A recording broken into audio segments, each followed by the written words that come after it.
Hello friends, வணக்கம். எல்லாரும் எப்படி இருக்கீங்க? நீங்கள் இது வரைக்கும் நம்ம சேனலை சப்ஸ்கிரைப் பண்ணாமல் பார்த்துட்டு இருந்தீங்க அப்படின்னா சப்ஸ்கிரைப் பண்ணிட்டு பாருங்கள். கூடவே இருக்கிற பெல் பட்டனையும் ப்ரெஸ் பண்ணிடுங்க. இப்போ நம்ம குயிக்காக கதைக்குள்ளே போயிடலாம். டே ஆதி, கண்ணு தரடா. தேவையில்லாததெல்லாம் யோசிக்காத. நம்ம பிளான் பண்ணி இங்கிருந்து கிளம்பலாமாடா. டே அஜி, சும்மா இருடா. அவன் என்னதான் சொல்ல வரான்னு கேட்போம். ஆதி மெல்ல கண்களை திறந்தான்.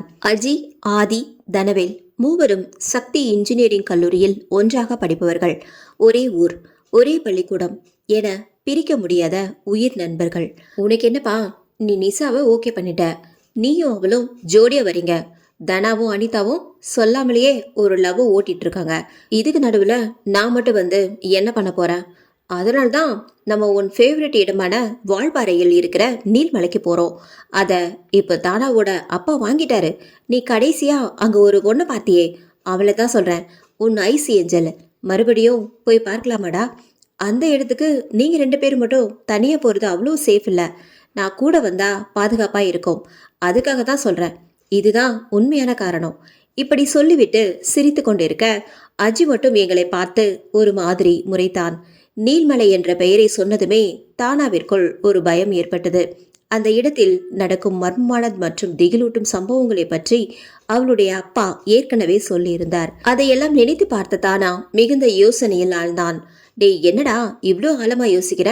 உன் ஆளுகிட்ட எப்படி பேசி லவ் ப்ரப்போஸ் பண்ணலான்னு பிளான் போடுறியா? இல்லடா, அங்கே நியூஸில் வந்த மாதிரி நிறைய மர்மமான விஷயங்கள் நடக்குது. அந்த நீல்மலை பக்கத்தில் தான் 3 பேர் காணாமல் போனாங்க. அதில் 2 வயசு பொண்ணுங்க வேற. அதை நினச்சி தான் நான் பயத்தோட யோசிச்சுட்டு இருக்கேன். டேய், அது யாரோ சைக்கோ பண்ண வேலையாக இருக்கும். நம்ம நீல்மலை கீழே தானே இருக்க போகிறோம். அது ஆளுங்க நடமாட்டம் இருக்கிற இடம் தானே, பார்த்துக்கலாம். உன்னை என்ன, நம்ம லவ்வர்ஸையே பார்த்துக்க நம்ம பெஸ்ட் ஃப்ரெண்டு ஆதியும் கூட வரான்ல, அப்புறம் என்ன பயம் உனக்கு? ஆதி முறைத்தான். டேய், அங்கே இருந்து போலீஸ் ஸ்டேஷன் வெறும் 3 கிலோமீட்டர் பக்கத்தில் தான் இருக்குது.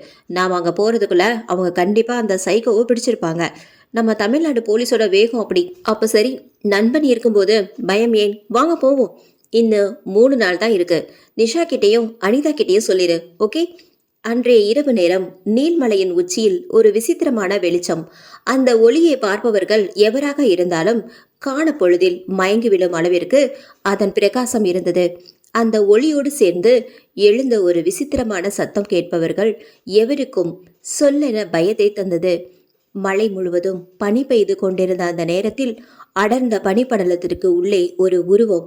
அந்த பனிக்குள் மெல்ல அசையும் அந்த உருவம் யார் என்று தெரியாமல் மர்மமாக இருந்தது. நிஷாவும் அனிதாவும் தங்களுக்குள் பேசி கொண்டிருந்தனர். என்னடி, பிளான் எல்லாம் ஓகே தானே? அங்கே போனதுக்கு அப்புறம் அது இல்லை இது இல்லைன்னு சொன்ன உன்னை கொன்னுடுவேன், ஜாக்கிரதை. அப்படியெல்லாம் ஒன்றும் இல்லடி. ஆனால் தானாவை பற்றி தான் நினச்சிட்டு இருக்கேன். அவன் பக்கத்தில் இருந்தா நல்லா தான் இருக்கும். ஆனால் என்னால் பதற்றத்தை கண்ட்ரோல் பண்ணிக்கவே முடியல. பயத்தில் அவனுக்கு ஒழுங்கா ஒரு லுக் கூட கொடுக்க முடியல. என்ன பண்ணுறது? அடி பாவி, எனக்கு என்னவோ இது ஃப்ரெண்ட்ஸோட போகிற அவுட்டிங் மாதிரியே தெரியல. ஆளாளுக்கு அவங்க ஆளோட போகிற பிளான் மாதிரி தெரியுது.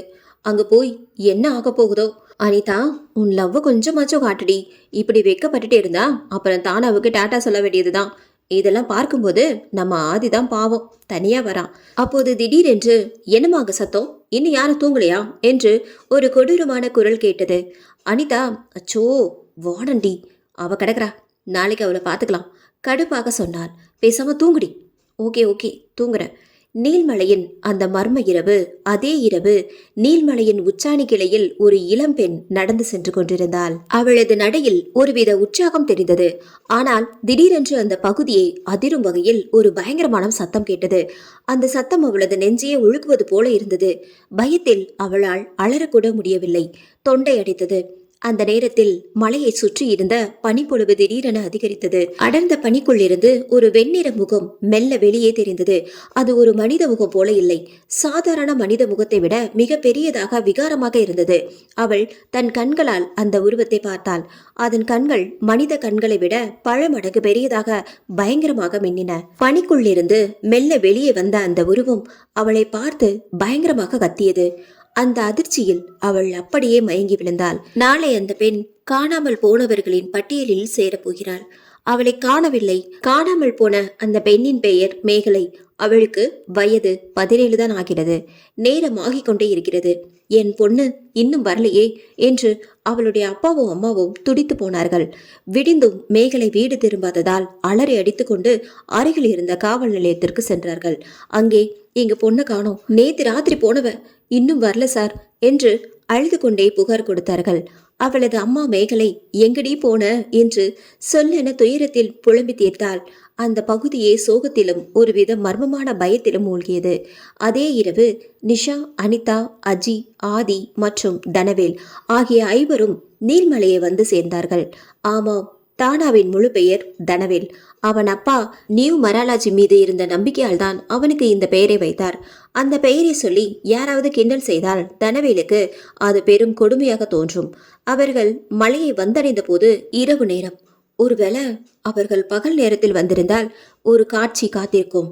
பகல் நேரத்தில் அந்த நீள்மலை மேகங்களுக்கு நடுவே ஒரு சொர்க்கம் போல அவ்வளவு அழகாக காட்சியளிக்கும். மேகங்கள் மலையை தொட்டு தழுவி செல்வதை பார்க்கும்போது யாருமே அதன் அழகில் மயங்கி போவார்கள். டேய் மச்சான், நைட் ரொம்ப நேரம் ஆயிடுச்சு, மற்ற பிளான் எல்லாம் நாளைக்கு மார்னிங் பார்த்துக்கலாம், தனவேலிடம் மெதுவாக சொன்னான். டேய் தானா, இவன் ஏதோ பிளான் பண்றான்டா. காரில் வந்த களைப்பில் இருந்த தனவேல், ரொம்ப டயர்டா இருக்குடா, குளிச்சுட்டு வந்து நிம்மதியா தூங்கலாம், வாங்க பாய்ஸ் போலாம் என்றான். இதை கேட்டதும் அஜி அதிர்ச்சியானான். டேய், நீ குளிக்கிறதுக்கு நாங்க எதுக்குடா? நான் வரல, நான் இங்க நிஷாவையும் அனிதாவையும் பாதுகாப்பா பாத்துக்கிறேன். ஆமா, அதுதான் சரி என்று மழுப்பினான். வாங்கடா பாய்ஸ், 6வது விரல் நமக்காக வெயிட் பண்ணுது. அவன் சிகரெட்டை தான் அப்படி சொன்னான். வெறும் 5 நிமிஷம் தானடா, என்ன ஆயிட போகுது என்று இழுக்க கடைசியில் தனவேலும் அஜியும் சரி என்று ஒத்துக்கொண்டார்கள். டே அஜி, தான அளவுக்கு பிளான் பண்ணுவேன்னு பார்த்தா நீ ஏதேதோ பிளான் பண்றியே, இது தப்பில்லையாடா? ஆமா மச்சான், எனக்கு ஏதாவது ஐடியா கொடுங்கடா. எனக்கு ஆரம்பிக்கிறது தான் கொஞ்சம் தயக்கமாக இருக்கு, ஸ்டார்டிங் ப்ராப்ளம். ஆனால் ஆரம்பிச்சிட்டேன்னா நானே முடிச்சிருவேன். என்னமோ என்ன குறை சொன்னியே, இவ பேசுறத பாத்தியா? லவ்வை தான் சொல்ல போறியா இல்லை வேறு ஏதாவதுமா? டேய், லவ்னு சொல்லாதுடா, 1 வருஷமா அவளை பார்த்துக்கிட்டு மட்டும்தான் இருக்கேன். அவள் என்கிட்ட பேசுவாதான், ஆனால் ஏதோ பயத்தில் பேசுகிற மாதிரியே இருக்கு. நான் என்ன அவ்வளோ கொடூரமானவனாடா? இப்போ அப்படி தாண்டா சொல்லுவீங்க. லவ் ஓகே ஆனதுக்கப்புறம் தான் தெரியும் எந்த புத்துல எந்த பாம்பு இருக்குமோ. இப்படி மூவரும் பேசிக்கொண்டே புகையிலே ஊதி தள்ளியபடி மெல்ல நடந்து சென்றார்கள். மறுபுறம் நிஷாவும் அனிதாவும் தாங்கள் தங்கப்போகும் பண்ணை வீட்டை நோக்கி போய்க் கொண்டிருந்தார்கள். அந்த நீள்மலையின் இயற்கை அழகு குறையாமல் ஒரு பெரிய பண்ணை வீட்டை அங்கே கட்டியிருந்தார்கள். இரவு நேரத்தில் மின் விளக்குகளின் ஒளியில் அந்த வீடு இன்னும் அழகாகவும், அதே சமயம் தூரத்தில் இருந்து அந்த பயங்கரமான சத்தம் கேட்டதும் அஜி, ஆதி, தனவேல், நிஷா, அனிதா ஆகிய 5 பேருமே அதிர்ச்சியில் உறைந்து போனார்கள். அது ஏதோ ஒரு மனித மிருகம் ஆக்ரோஷமாக கத்துவதை போல இருந்தது. பயத்தில் என்ன செய்வதென்று தெரியாமல் 5 பேரும் ஒருவரை ஒருவர் பார்த்து கொண்டனர். அவர்கள் சுதாரிப்பதற்குள் மீண்டும் ஒரு சத்தம். ஆனால் இந்த முறை கேட்டது மிருகத்தின் குரல் அல்ல, ஒரு பெண்ணின் குரல். அந்த பெண் மரண பயத்தில் அலறுவது போன்ற சத்தம் அந்த நீள்மலை முழுவதும் எதிரொலித்தது. அந்த நள்ளிரவில் அந்த அலறல் சத்தம் அவர்களின் இரத்தத்தையே உறைய வைத்தது. அந்த அலறல் சத்தம் கேட்ட திசையை பார்த்து 5 பேரும் பதற்றமடைந்தனர். டே மச்சான், என்னடா சத்தம் இது? யாரோ பொண்ணு கத்துற சத்தம் மாதிரி இருக்கு. ஆமாம் மச்சான், என்னென்னு போய் பார்க்கலாம் வா. ஓகே வாங்க போகலாம். ஆனால் நிஷா, அனிதா, நீங்கள் 2 பேரும் ஃபார்ம் ஹவுஸ் உள்ளே இருங்க, நாங்கள் என்னென்னு பார்த்துட்டு வந்துடுறோம். ஃபார்ம் ஹவுஸில் வேலை செய்யும் சமையல்காரர் மற்றும் கார் டிரைவர் மணி ஆகியோருடன் சேர்ந்து பசங்க மூவரும் தேட கிளம்பினார்கள். தம்பி, இந்த பக்கத்துல இருந்து தான் சத்தம் வந்தது என்று நீள்மலையின் ஒரு அடர்ந்த பகுதியை சுட்டி காட்டினார். சரி, நாம பிரிஞ்சு போய் தேடலாம். அந்த சத்தம் வந்த திசையை நோக்கி போவோம். நானும் டிரைவர் அண்ணாவும் ஒரு பக்கம் போறோம். நீ சமையல்கார அண்ணாவோட லெஃப்ட் சைடு போ. ஆதி, நீ மட்டும் ரைட் சைடு பாரு. தனியா போறப்போ ஏதாச்சும் பிரச்சனைனா சத்தமா கூப்பிடு, நாங்க வந்துடுறோம். ஆதி மிகவும் தைரியமானவன் என்பதால் அஜி இந்த திட்டத்தை போட்டான். ஓகே மச்சான், நீங்களும் ஏதாச்சுன்னா சத்தம் கொடுங்க, வாங்க போலாம். 5 பேரும் சத்தம் வந்த அந்த இருண்ட திசையை நோக்கி ஓடினார்கள். அஜி மற்றும் டிரைவர் மணி இருவரும் ஒரு திசையில் தேடி சென்றார்கள். தம்பி பார்த்து, இதுக்கு மேல மலை ஏறாது, ஆபத்து.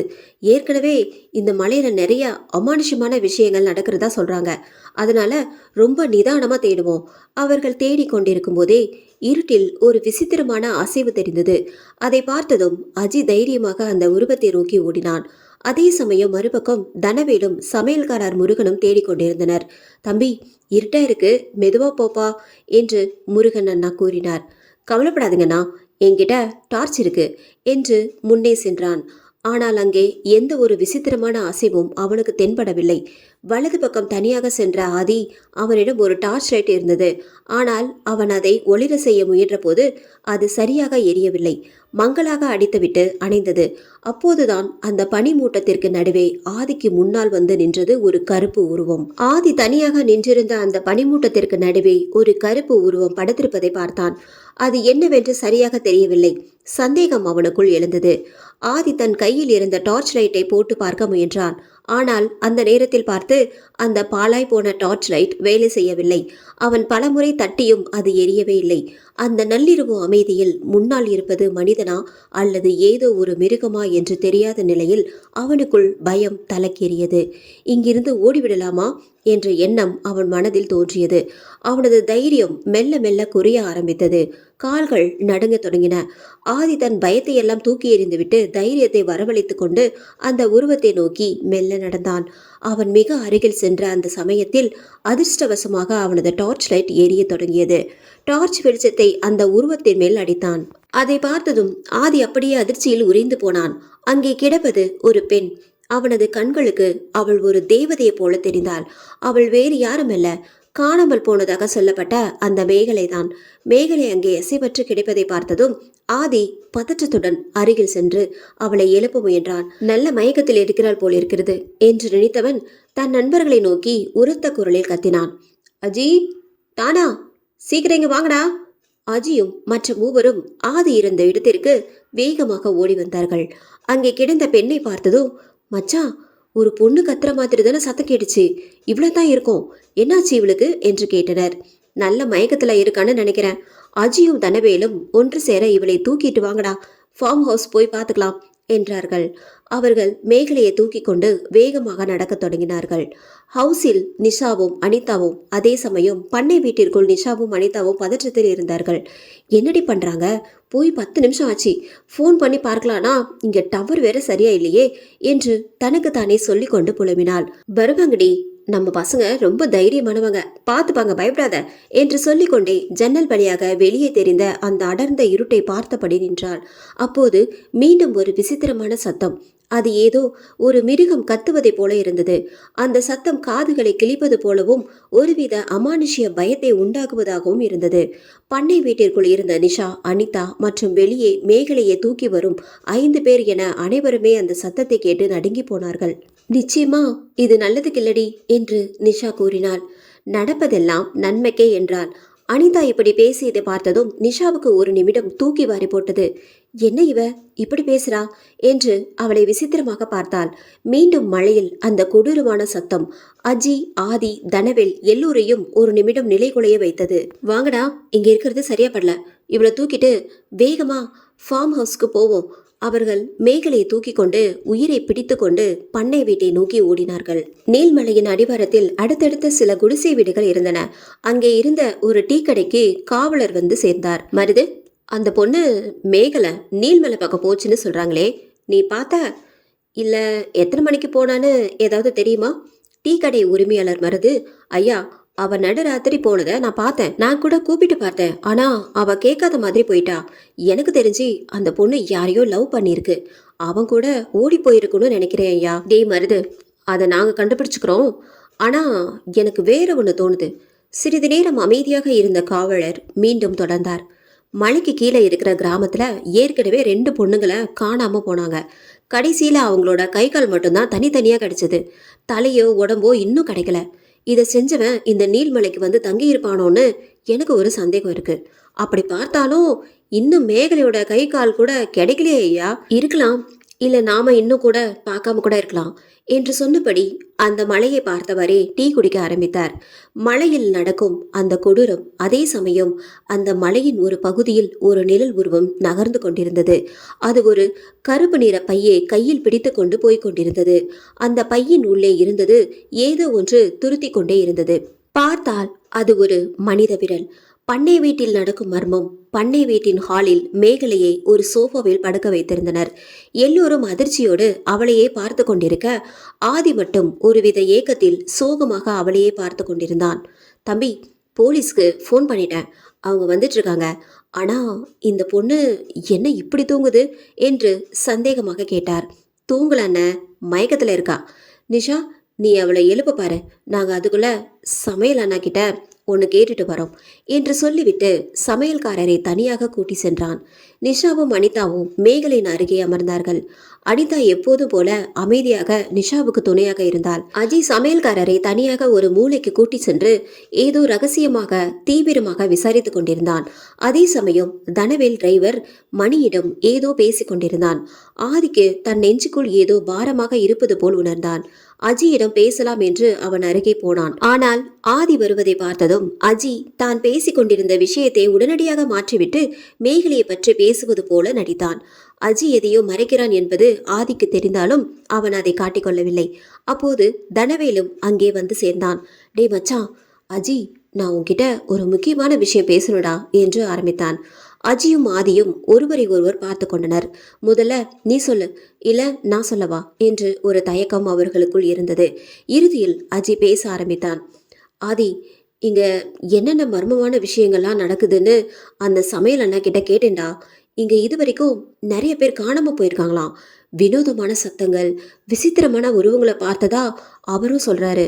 சில நேரங்கள்ல அவரே அந்த சத்தங்களை கேட்டிருக்காராம். அஜி தன் குரலை தாழ்த்தி இன்னும் தீவிரமாக தொடர்ந்தான். ஆனா இன்னைக்கு கேட்ட அந்த சத்தம் அது இதுவரைக்கும் கேட்டதை விட ரொம்ப கொடூரமா இருந்துச்சுன்னு சொல்றாரு மச்சான். அந்த சத்தம் கேட்டப்போ நெஞ்சுக்குள்ள இடி இறங்கின மாதிரி இருந்துச்சான். இதுக்கு முன்னாடி இப்படி ஒரு சத்தத்தை அவர் கேட்டதே இல்லைன்னு சொன்னாரடா. எனக்கு ஏதோ தப்பா தோணுது. அஜி சொன்னதை கேட்டதும் ஆதி தான் சொல்ல வந்த விஷயத்தை ஒரு நிமிடம் மறந்துவிட்டு, சரிடா, இப்ப என்ன பண்ணலான்னு சொல்லு என்று கேட்டான். இல்லை மச்சான், காலேஜில் நம்ம எவ்வளவோ பிளான் பண்ணி நம்ம ஃப்ரெண்ட்ஸுக்கும் சாருக்கும் தேவையான நல்ல விஷயங்களுக்கு ஹெல்ப் பண்ணியிருக்கோம்ல, அதே மாதிரி இங்கேயும் ஏன் பண்ணக்கூடாது மச்சான்? அங்கெல்லாம் நம்ம பிளான் பண்ண மாதிரி நடக்கிறதுக்கு நிறைய சான்ஸ் இருந்தது. ஆனால் இங்கே எல்லாமே அமானுஷ்யமாக இருக்குடா. இதெல்லாம் நமக்கு செட் ஆகுமான்னு தெரியல. எனக்கு என்னவோ அஜி சொல்கிறது தான் சரின்னு தோணுதுடா. இந்த மலையில் இனிமே எந்த பிரச்சனையும் இல்லாமல் இருக்கணும்னா இதை நாம் செஞ்சே ஆகணும். இங்க என்னதான் நடக்குதுன்னு நாமளே கண்டுபிடிப்போம். எனக்கு ஓகே அஜி என்று சொல்லிவிட்டு அப்படியே பண்ணை வீட்டுக்குள் மேகலை படுத்திருந்த இடத்தை திரும்பி பார்த்தான். அஜி இப்போது தனவேலை பார்த்தான். தனவேல் சிறிது நேரம் யோசனை செய்தான். அந்த இடத்தின் அமைதியும் மேகலையின் நிலையும் அவனை யோசிக்க வைத்தது. சரிடா, ஒரு கை பார்த்துடுவோம், ட்ரை பண்ணுவோம்.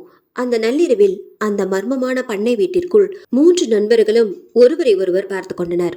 அந்த வினாடி முதல் அவர்கள் வெறும் சுற்றுலா வந்தவர்கள் அல்ல, அந்த நீல்மலையின் மர்மத்தை உடைக்கப் போகும் தேடுபவர்களாக மாறினார்கள்.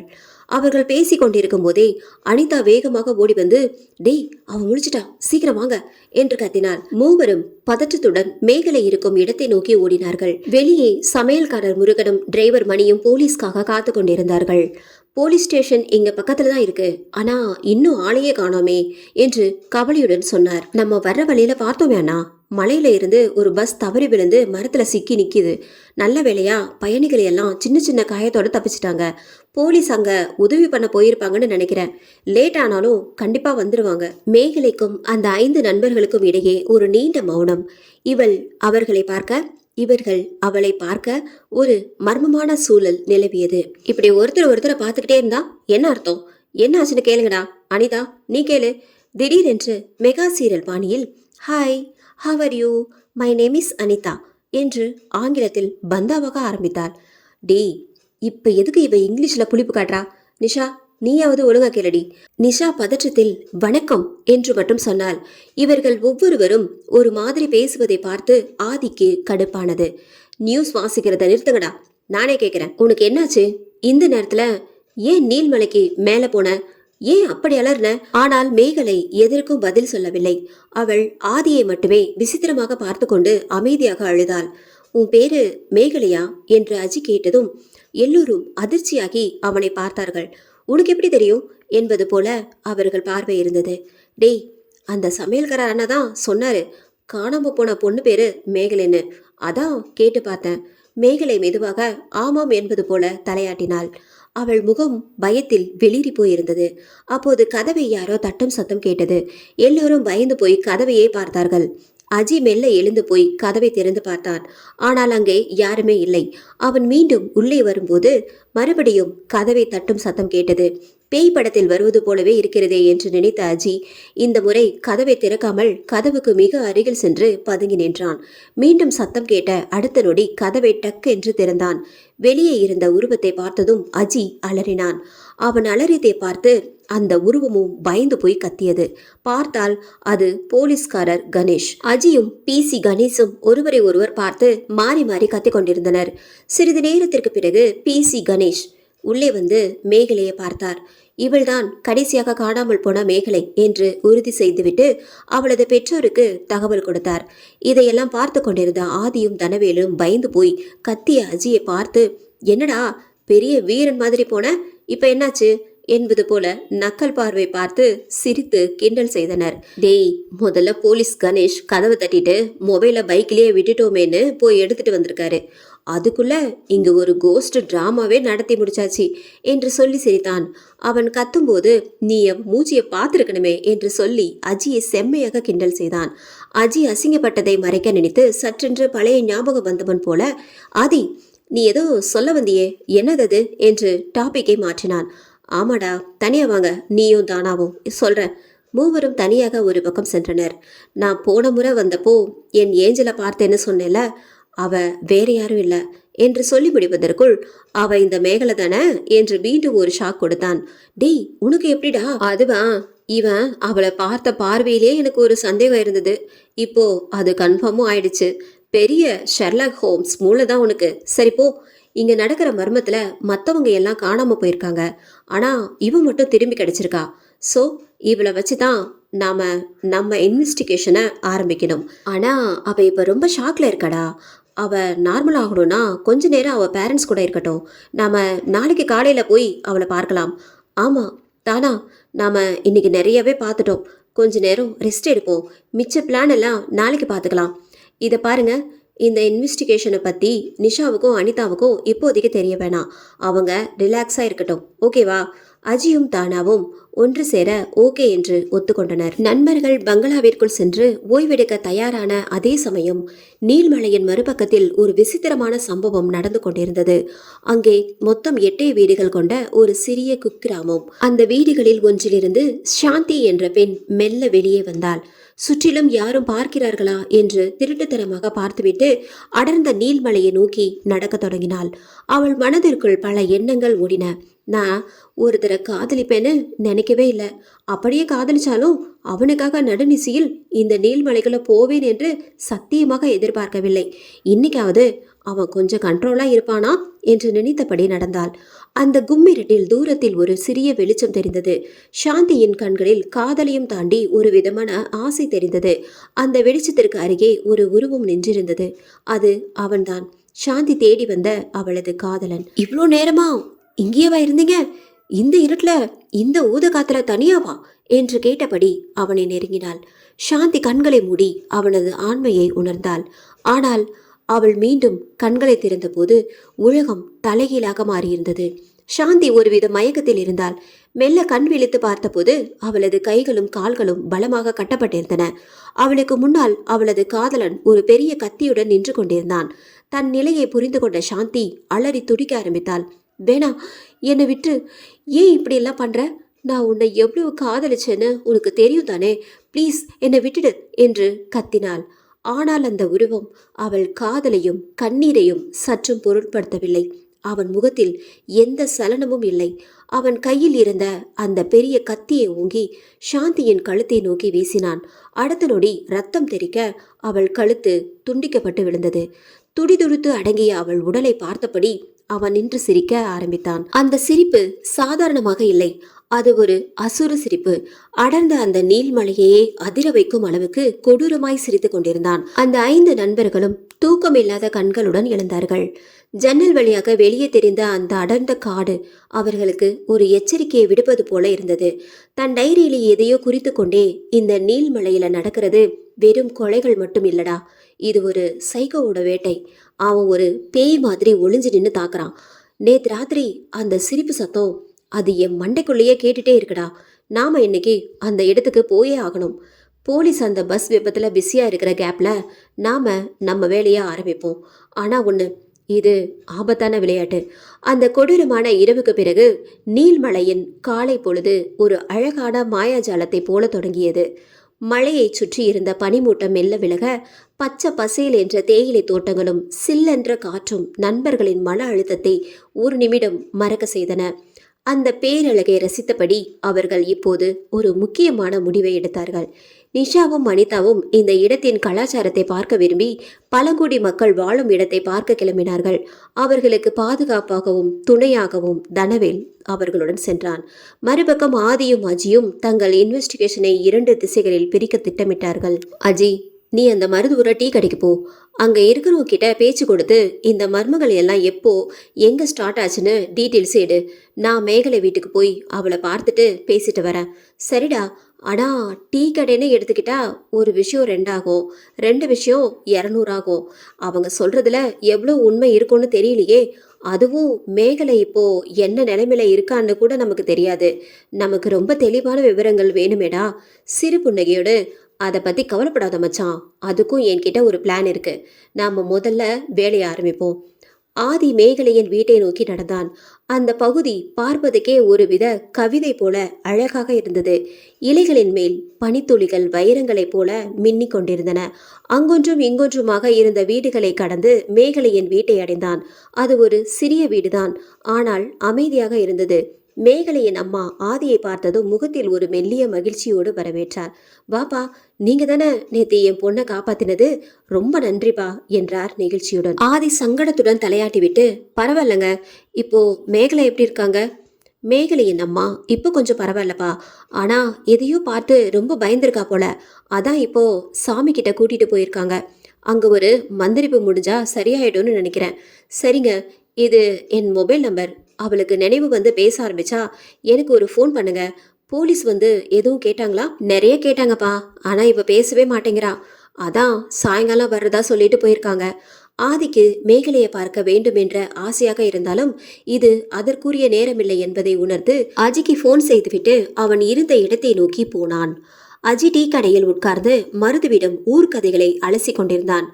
ஆதி அங்கே வந்ததும் அஜி சிரித்து கொண்டே சில குறிப்புகளை காட்டினான்.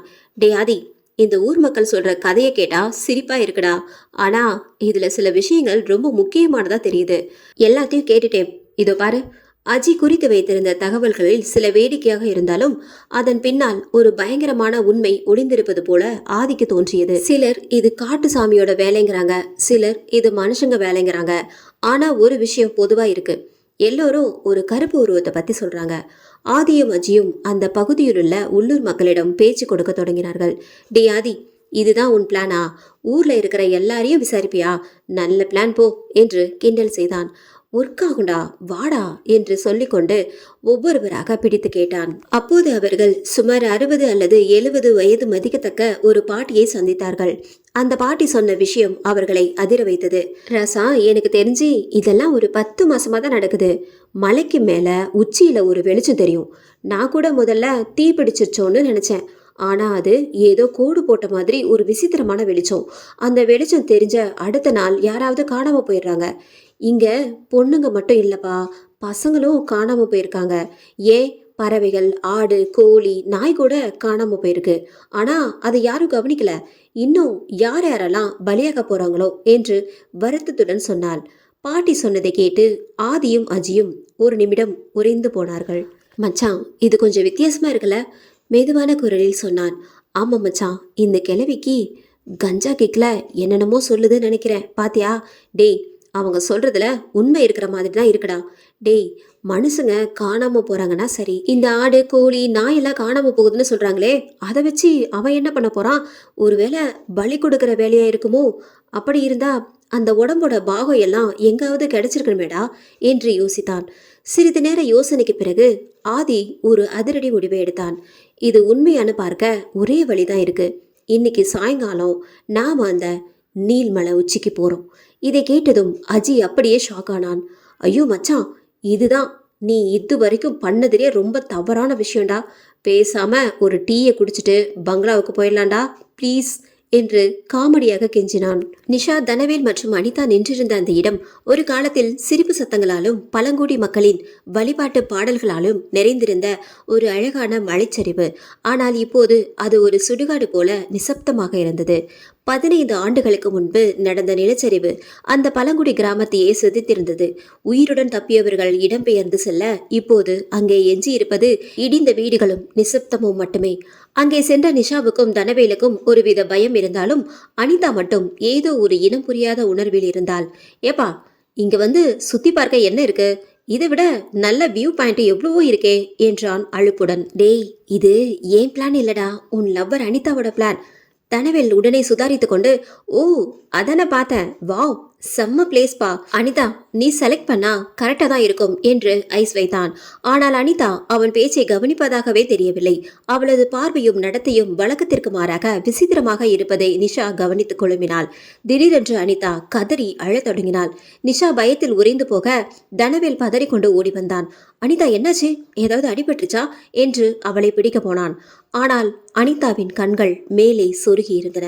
அவள் தனவேலை உற்று பார்த்து, அந்த வெளிச்சம்தான் காரணம், ஒரு நேர்கோடு மாதிரி ஒரு வெளிச்சம் என்று கத்திக்கொண்டே தனாவை நெருங்கினாள். மறுபடியும் அந்த வெளிச்சம் வந்துருச்சு என்று நீல்மலையின் உச்சியை நோக்கி கை காட்டிவிட்டு அப்படியே மயங்கி சரிந்தாள். தனவேல் அவளை தாங்கி பிடித்தான். நிஷா ஓடி வந்து, அனிதா என்னாச்சுடி, எழுந்திரு என்று கத்தினாள். நிஷா, ஏன் இவ இப்படி பேசுறா, என்னாச்சு இவளுக்கு என்று தனவேல் கேட்டான். தெரியலடா, இங்க வந்ததுல இருந்தே இவ அப்பப்போ இப்படிதான் விசித்திரமா நடந்துக்கிறா. ஏதோ சின்ன விஷயமா இருக்குன்னு நான் தான் கண்டுக்காம விட்டுட்டேன். சிறிது நேரத்தில் அனிதா மெல்ல கண் விழித்தாள். தான் ஏன் தரையில் கிடைக்கிறோம் என்பது கூட அவளுக்கு தெரியவில்லை. தான் தனாவின் மடியில் இருப்பதை உணர்ந்ததும் அவளுக்கு வெட்கம் பிடுங்கி தின்றது. அந்த அதிர்ச்சியில் ஐயோ என்று கத்திக்கொண்டே சற்றென்று எழுந்து எதுவும் பேசாமல் வேக வேகமாக நடக்க ஆரம்பித்தாள். பழங்குடி கிராமத்தில் நடந்த கலவரங்களுக்கு பிறகு நிஷா, அனிதா மற்றும் தனவேல் பண்ணை வீட்டிற்கு வந்து சேர்ந்தார்கள். அதே சமயம் ஊருக்குள் ரகசியங்களை வேட்டையாடி முடித்த கையோடு ஆதியும் அஜியும் சரியாக அங்கே வந்து நின்றார்கள். 5 நண்பர்களும் இப்போது பண்ணை வீட்டின் முன் ஒட்டுமொத்தமாக சந்தித்துக் கொண்டனர். அனிதாவை பார்த்து, அனிதா, நீ ஏன் ஒரு மாதிரியா இருக்க, டல்லா தெரிகிற? தனவேல் ஆதியின் பக்கம் நெருங்கி அனிதாவுக்கு கேட்காதவாறு மெல்லிய குரலில் சொன்னான். மச்சான், அங்க ஒரு பெரிய சீன் ஆகிடுச்சுடா. இவ திடீர்னு ஏதோ வெளிச்சத்தை பத்தி பேசிட்டு அப்படியே மயங்கி விழுந்துட்டா. அதுவும் அந்த நீள்மலை உச்சியை காட்டி தான் கத்தனா. இதை கேட்டதும் ஆதியும் அஜியும் ஒருவரை ஒருவர் அதிர்ச்சியுடன் பார்த்து கொண்டனர். என்னது வெளிச்சமா? அந்த பாட்டியும் அதே தானே சொன்னாங்க, நேர்கோடு வெளிச்சம்னு. அனிதாவும் அதையே தான் சொன்னாளா? அப்போ அந்த பாட்டி சொன்னது நிஜத்தானா? மச்சான், இது ஏதோ ஒரு சாதாரண கொலைகாரனோட வேலை இல்லடா, இதுக்கு பின்னாடி ஏதோ இருக்கு. ஆதி மிக தெளிவாக இருந்தான். பயத்தை விட அந்த ரகசியத்தை உடைக்க வேண்டும் என்ற வேட்கை அவனிடம் அதிகமாக இருந்தது. அவன் அஜியிடமும் தனவேலிடமும் ரகசியமாக பேசினான். டேய், எதுவா இருந்தாலும் நாம இன்னைக்கு சாயங்காலமே அந்த இடத்துக்கு போய் பார்த்தே ஆகணும். ஆனா ஒண்ணு, இந்த விஷயத்த நிசா கிட்டயும் அனிதா கிட்டயும் இப்போதைக்கு சொல்ல வேண்டாம். அவங்க பயப்படுவாங்க. வேற ஏதாவது பொய் சொல்லிட்டு நாம 3 பேரும் மட்டும் கிளம்புவோம். அஜியும் தனாவும் ஒரு நிமிடம் யோசித்தார்கள். அஜிக்கு உள்ளுக்குள் உதறல் எடுத்தாலும் ஆதியின் பிளான் சரியாக இருக்கும் என்று நம்பி சரி என்று தலையசைத்தான். பண்ணை வீட்டிற்குள் ஒரு பக்கம் நிஷாவும் அனிதாவும் தங்களை ஆசுவாசப்படுத்தி கொண்டிருந்தார்கள். அவர்களுக்கு தெரியாமல் ஆதி, அஜி மற்றும் தனவேல் மூவரும் அந்த ஆபத்தான பயணத்திற்கு தயாராக தொடங்கினார்கள். நீல்மலையின் உச்சியில் தங்களை காத்து கொண்டிருக்கும் அந்த பயங்கரமான மர்மம் பற்றி அவர்கள் அறியவில்லை. எதுவானாலும் இன்று மாலை அந்த மலை உச்சி அதன் ரகசியத்தை வெளிப்படுத்தப் போகிறது. 3 நண்பர்களும் கையில் டார்ச் லைட்டுகளுடன் மலைப்பாதையில் ஏறத் தொடங்கினர். மாலை 5 மணி ஆகிவிட்டது. சூரியன் மெல்ல மறைய தொடங்க நீல்மலையின் குளிர் நண்பர்கள் மூவரையும் தழுவியது. காற்றில் ஒருவித ஈரப்பதமும் இனம் புரியாத ஒரு மர்மமும் நிறைந்திருந்தது. டேய், நிஷா கிட்டேயும் அனிதா கிட்டேயும் என்ன சொல்லிட்டு வந்தீங்க? காலையில நம்ம மேகலை வீட்டுக்கு போனது உங்களுக்கு தெரியாதுல்ல? அதான் இப்போ அவளை பார்த்துட்டு வரோம்னு சொன்னோம். அவங்களும் வரேன்னு தான் சொன்னாங்க. நான் தான் நிஷா கிட்ட பேசி, அனிதா காலையிலே ஒரு மாதிரி இருந்தா, அவளை இப்போ கூட்டிட்டு வர வேண்டாம், நாம நாளைக்கு காலையில பார்த்துக்கலான்னு சொல்லி சமாளிச்சிட்டேன். இப்போ என் ஆளுக்கும் இந்த மலைக்கும் என்ன சம்பந்தம்னு தான் புரியல மச்சான். அவங்க எல்லாரும் சொன்ன மாதிரி ஒரே நேர்கோட்டில் லைட் எப்படி அடிக்குது? அதுவும் இந்த மலை மேலே எப்படி சாத்தியம்? எனக்கும் தெரியலடா. லேசர் லைட் மாதிரி இருக்குமோன்னு நினைச்சேன்.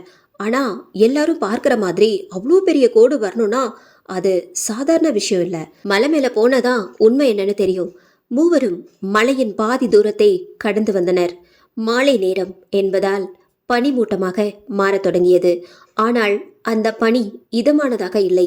ஏதோ ஒரு ஆபத்தை முன்னறிவிப்பது போல சில் என்று எலும்பு வரை ஊடுருவியது. டே மச்சான், மேகலை எங்கே மயங்கி கிடந்தாலோ அந்த பக்கம் போய் பார்ப்போம். அவ எதை பார்த்து பயந்திருப்பா, எங்கிருந்து அவளை இறக்கி கொண்டு வந்திருப்பாங்கன்னு தெரியும்னா அந்த இடம்தான் சரி. அவர்கள் மேகலை மீட்கப்பட்ட அந்த பகுதியை நோக்கி திரும்பினார்கள். நீல்மலையின் அந்த இடத்தில் மரங்கள் அதிகம் இல்லை. அது மலையின் உச்சிக்கு அருகில் இருக்கும் வழுக்கும் பாறை கொண்ட பகுதி. தனவேல் முன்னரே எச்சரித்தான். மச்சான், இந்த இடம் ரொம்ப டேஞ்சர். இங்க ஒரு பெரிய மர்ம பள்ளம் இருக்கு, பார்த்து வாங்க என்றான். இருட்டு அதிகமாக பனிமூட்டம் மேகம் போல கீழே இறங்கி அவர்களை சூழ்ந்தது. கைக்கு எட்டிய தூரம் கூட தெரியாத அளவுக்கு பனி மறைத்தது. திடீரென்று அஜி ஒரு சத்தத்தை கேட்டு உறைந்து நின்றான். சத்தம் கேட்ட திசையை நோக்கி ஆதி, அஜி மற்றும் தனவேல் சென்றபோது அங்கே போலீஸ் கணேஷும் பிசி விஷ்ணுவும் நின்று கொண்டிருந்தனர். அவர்கள் இவர்களை பார்த்ததும் அதிர்ச்சியடைந்து விசிலை ஊதி அருகில் வந்தனர். டே தம்பி, இங்க என்ன பண்றீங்க இந்த நேரத்துல? இங்கதான் வரக்கூடாதுன்னு தெரியாதா? சட்டுன்னு சமாளித்து, அது சார், அந்த பொண்ணு மேகலை இருக்குல்ல, அவ ஏதோ தங்கத்தோடு போட்டிருந்தாலாம், அது காணாம போயிருச்சுன்னு அவ சொன்னாங்க. அதான் சும்மா ஒரு வாக்கிங் போறப்போ அப்படியே அதை தேடி பார்க்கலான்னு வந்தோம் சார். டேய், தங்கம் போனா போகட்டுடா, உயிர் போனா வருமா? அந்த பக்கம் வழுக்கும் பாறையும் பெரிய பள்ளமும் இருக்கு. அந்த பக்கம் போறது ரொம்ப டேஞ்சர். அந்த பொண்ணு எங்க கிட்ட ஒண்ணுமே சொல்லல, உன்கிட்ட மட்டும் எப்படி தோட பத்தி சொன்னா? அவளோட அம்மா சொன்னாங்க சார் என்று லாபகமாக பதிலளித்தான். சரி, அதை நாங்க பாத்துக்கிறோம், நீங்க முதல்ல கீழே போங்க. ஏற்கனவே இந்த பணியில ஆளுங்க காணாம போறாங்கன்னு ஒரு வதந்தி ஓடிட்டு இருக்கு, இதுல நீங்க வேற. அவர் பேசி கொண்டிருக்கும் போதே ஒரு விசித்திரமான காட்சி அவர்கள் கண்ணில் பட்டது. ஒரு மிகப்பெரிய மேகம் வெறும் பனிமூட்டம் போல இல்லாமல் ஏதோ ஒரு வடிவம் கொண்டது போல மிக வேகமாக காற்றோடு காற்றாக நகர்ந்து வந்தது. விஷ்ணு, அங்க பாரு, அது என்ன அப்படி போகுது? எல்லோரும் அதிர்ச்சியில் உறைந்து அந்த திசையை பார்த்தார்கள். மரங்கள் இல்லாத அந்த மொட்டைப்பாறை பகுதியில் அந்த பனிமேகம் ஒரு உயிர் உள்ளது போல தனித்து நகர்ந்து சென்றது. ஐயோ, என்ன சார் இது? ஏதோ ஒரு உருவம் பறந்து போற மாதிரி இருக்கு என்று பயத்தில் கத்தினான். அவன் சொல்லி முடிப்பதற்குள் அந்த பனிமேகம் நகர்ந்த திசையில் அனைவரது கண்களையும் அந்த ஒற்றை நேர்கோடு வெளிச்சம் திடீரென்று தோன்றியது. அந்த ஒற்றை நேர்கோடு வெளிச்சம் அனைவரையும் ஒருவித மயக்க நிலைக்கு கொண்டு சென்றது. அந்த ஒளியை பார்த்தாலே மூளை செயலளிப்பது போன்ற உணர்வு. அதே சமயம் காதுகளில் ஒரு விசித்திரமான இரைச்சல் ஒளி மெல்லிதாக கேட்டது. அது மெல்லியதாக இருந்தாலும் ஆபத்து ஆபத்து என்று ஆழ்மனதை எச்சரித்தது. விஷ்ணு முதலில் சுதாரித்தார். மயக்கத்திலும் பயத்திலும் உறைந்து நின்ற ஆதி, அஜி மற்றும் தனாவை உலுக்கினார்.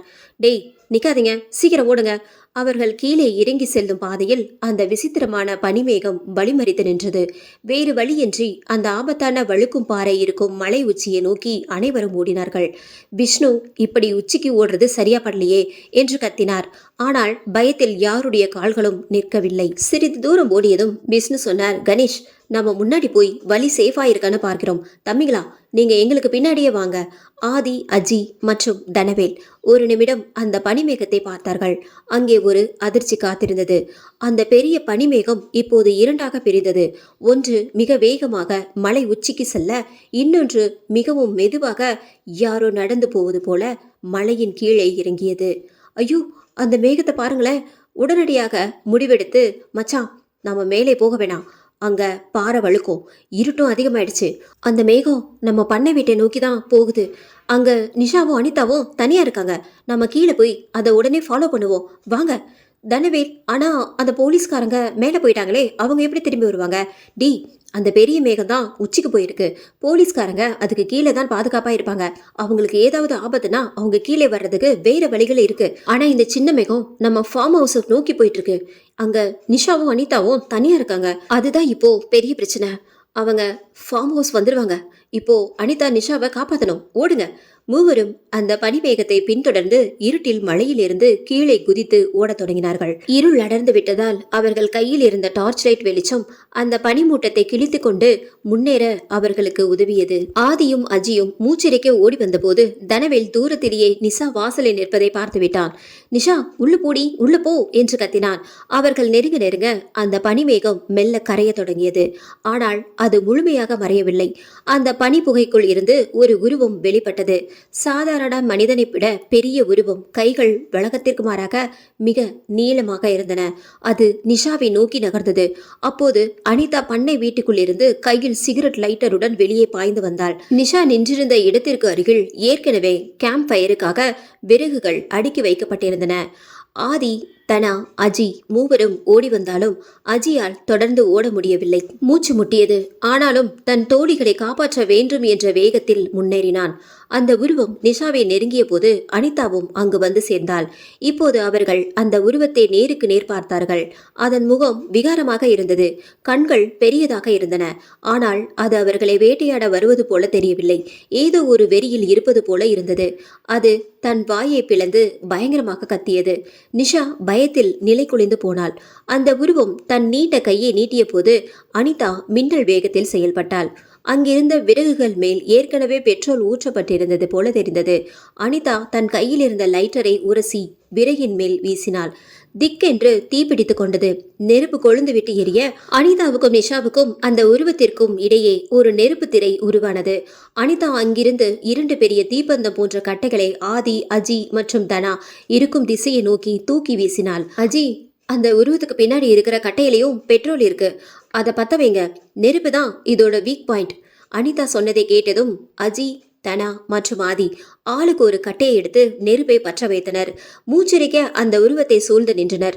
நெருப்பு சூடு படபட அந்த உருவத்தை சுற்றியிருந்த பனிமேகம் முழுமையாக கரைந்தது. இப்போது நெருப்பு வெளிச்சத்தில் அந்த உருவம் மிக தெளிவாக தெரிந்தது.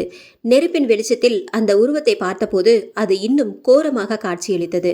அதன் உடல் முதலில் ஒரு விதமான வெண்மை நிறத்தில் இருந்தது.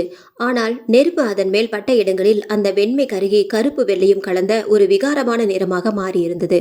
அதன் கைகள் அசாதாரணமாக நீளமாகவும் விரல்கள் கூர்மையாகவும் இருந்தன. நெருப்பின் சூடு தாங்க முடியாமல் அந்த உருவம் தன் வாயை பிளந்து கத்தியது. அந்த சத்தம் காதுகளை துளைத்தது. அது மிகவும் மெல்லியதாக இருந்தாலும் அதை கேட்பவர்களின் அடிவயிற்றில் ஒரு மரண பயத்தை உண்டாக்கியது. அந்த உருவம் நெருப்பை கண்டு தப்பிப்பதை போல தெரிந்தாலும் நண்பர்கள் உருவாக்கிய அந்த நெருப்பு வளையத்தை தாண்ட முடியாமல் தவித்தது. அந்த உருவத்தை உற்று பார்த்த 5 பேருக்கும் ஒரு நிமிடம் இதயம் நின்றது போல இருந்தது. ஏனெனில் அது மனிதனும் இல்லை, மிருகமும் இல்லை. இந்த உலகத்தைச் சேர்ந்த உயிரினம் போலவே அது தெரியவில்லை.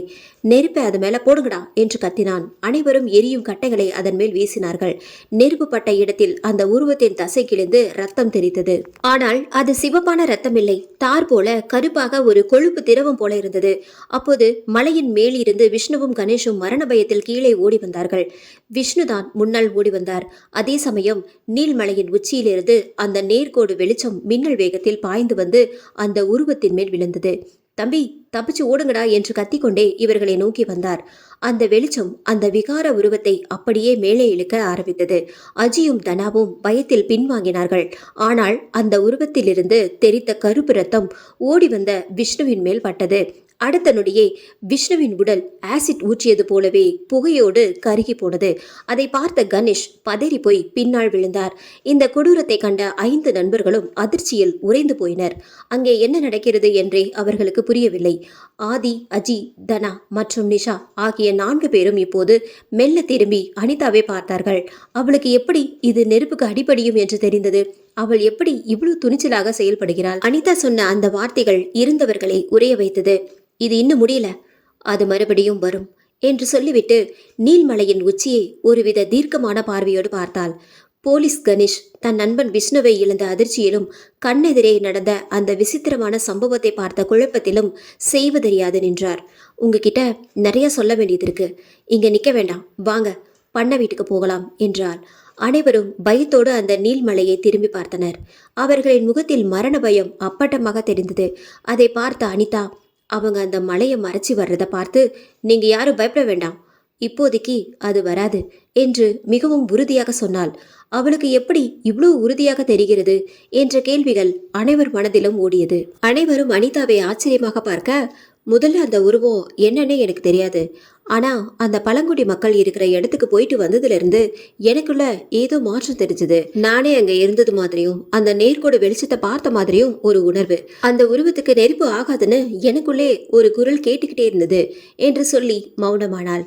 இங்கே நாம நினைக்கிற விட ரொம்ப பெருசா ஏதோ நடக்குது மச்சான். இதை நாம மட்டும் சமாளிக்க முடியாது. கணேசர், நீங்க போலீஸை வர சொல்லுங்க. வேண்டாம், இது சொன்னா யாரும் நம்ப மாட்டாங்க. விஷ்ணு எப்படி செத்தான்னு பார்த்தீங்கல்ல, அவ எலும்பு கூட மிஞ்சல. இது சொல்ல நமக்கு ஒரு ஆதாரம் வேணும். நெருப்பை வச்சு அதை நம்ம கொல்ல முடியும்னு தோணுது. ஆனா அது அவ்வளோ ஈஸின்னு எனக்கு தோணல. ஏன்னா அந்த உருவம் எரிஞ்சப்போ அதுல இருந்து வந்த கொஞ்சோண்டு ரத்தம் பட்டதுக்கே விஷ்ணு சார் கருகி சாம்பல் ஆயிட்டாரு. அப்போ அதை தீ வச்சு எரிக்கும் போது நம்ம யாரும் பக்கத்துல இருக்கக்கூடாது. இதை பத்தி நாளைக்கு விடியட்டும் பேசிக்கலாம். காலையில நான் போய் அந்த இடத்த ஒரு தடவை பார்த்துட்டு வரேன். அது வேஸ்ட் சார். பகல் நேரத்துல அது அங்க இருக்காதுன்னு எனக்கு தோணுது. நீ எப்படி இதையும் இவ்வளோ சரியா சொல்ற? அவ சொல்றது கரெக்டா இருக்கலாம். அவளுக்கு வந்த அந்த தொலைநோக்கு பார்வையால தான் இப்ப நம்ம உயிர் பிழைச்சிருக்கோம். பகல் நேரத்திலயும் இங்க ஆளுங்க காணாம போயிருக்காங்க. நீ சொல்றத பார்த்தா அந்த பேய் உருவம் மட்டுமே இங்க பிரச்சனை இல்லை, இன்னும் வேற ஏதோ ஒன்று இருக்குன்னு தோணுது. எனக்கு என்ன ஒரு சந்தேகம்னா, அது நாம நினைக்கிற மாதிரி பேய் கிடையாது. ஒருவேளை அது ஏலியனா இருக்குமோ? அனைவரும் அதிர்ச்சியுடன் ஒருவரை ஒருவர் பார்த்து கொண்டனர். இங்கே என்ன நடக்கிறது என்று கூட தெரியாமல் சமையலனா அவர் தங்கியிருக்கும் அறையில் மது அருந்திவிட்டு நன்றாக தூங்கிக் கொண்டிருந்தார். இதை பார்த்த தனா கோபமாக, இங்க இருக்கிற பொண்ணுங்களுக்கு பாதுகாப்பா இருக்க சொன்னா இவ என்ன பண்ணிட்டு இருக்கான் பாத்தியா என்றான். விடுமச்சான், அவனை காலையில பாத்துக்கலாம். இப்ப நாம இரண்டு பேரா பிரிஞ்சு காவல் இருப்போம். இப்போ மணி 12 போகுது. பாதுகாப்புக்காக கேம்ப் ஃபயர் காலை வரைக்கும் எரியணும். கணேஷர், நீங்க ஓகேனா நம்ம 2 பேரும் ஃபர்ஸ்ட் காவலுக்கு இருக்கலாம் என்றான். கணேசும் சரி என்பது போல தலையசித்தார். அடுத்த ஷிஃப்ட் அனிதாவும் தனாவும், அதற்கு அடுத்தது நிஷாவும் அஜியும் என்று ஆதி சொல்லி முடிக்கும் முன்பே அஜியும் தனாவும் ஓகே ஓகே என்று அவசரமாக சொன்னார்கள். இவர்களை திருத்தவே முடியாது என்று ஆதி நினைத்து கொண்டான். ஆதியும் கணேஷும் தீ மூட்டி அதில் கட்டைகளை போட்டு எரித்து கொண்டே நீல்மலையின் உச்சியை பார்த்து கொண்டிருந்தனர். சார், மேல என்னாச்சு? ஏன் அங்கிருந்து ஓடி வந்தீங்க? ஒருவேளை அங்க ஏதாவது ஏலியன் உருவத்தை பாத்தீங்களா? கணேஷ் சற்று நேரம் யோசித்து விட்டு, ஆமா, ஆனா தெளிவா பார்க்கல. ஒரு உருவம் இருந்துச்சு. அது சத்தம் போட்டதுனால தான் பயந்து ஓடி வந்தோம். பாவம் விஷ்ணு பயத்திலே செத்து போயிட்டான். இங்க நடந்ததை சொன்னா யாரும் நம்ப மாட்டாங்க. ஸோ வெயிட் பண்ணுங்க. விஷ்ணு செத்ததை பத்தி இப்போ யாருக்கிட்டே சொல்ல வேண்டாம் என்றார். சரி சார், மேகலை எப்படி அந்த உருவத்துக்கிட்ட இருந்து தப்பிச்சான்னு தெரியல. அவகிட்ட பேசினா ஒரு தெளிவு கிடைக்கும் என்று சொல்ல கணேசும் ஆமாம் என்றார். சார், மேகலை தப்பிச்சது சாதாரண விஷயமா தெரியல. அந்த உருவம் அவளை விடல, அவளே தான் தப்பிச்சு வந்திருக்கா. அவ கண்ணில் நான் அந்த பயத்தை பார்த்தேன். வெறும் மர்ம உருவத்துக்கானது இல்லை, அது ஏதோ ஒரு பெரிய ஆபத்துக்கான எச்சரிக்கை என்றான். கணேஷ் புகையை ஊதியபடி, பார்க்கலாம், நாளைக்கு விடியட்டும். ஆனா அது வரைக்கும் இந்த நெருப்பு அணையாம பார்த்துக்கோங்க என்று சொல்லினார். ஒரு அடர் பனிமேகம் மெல்ல மெல்ல நகர தொடங்கி இருந்தது.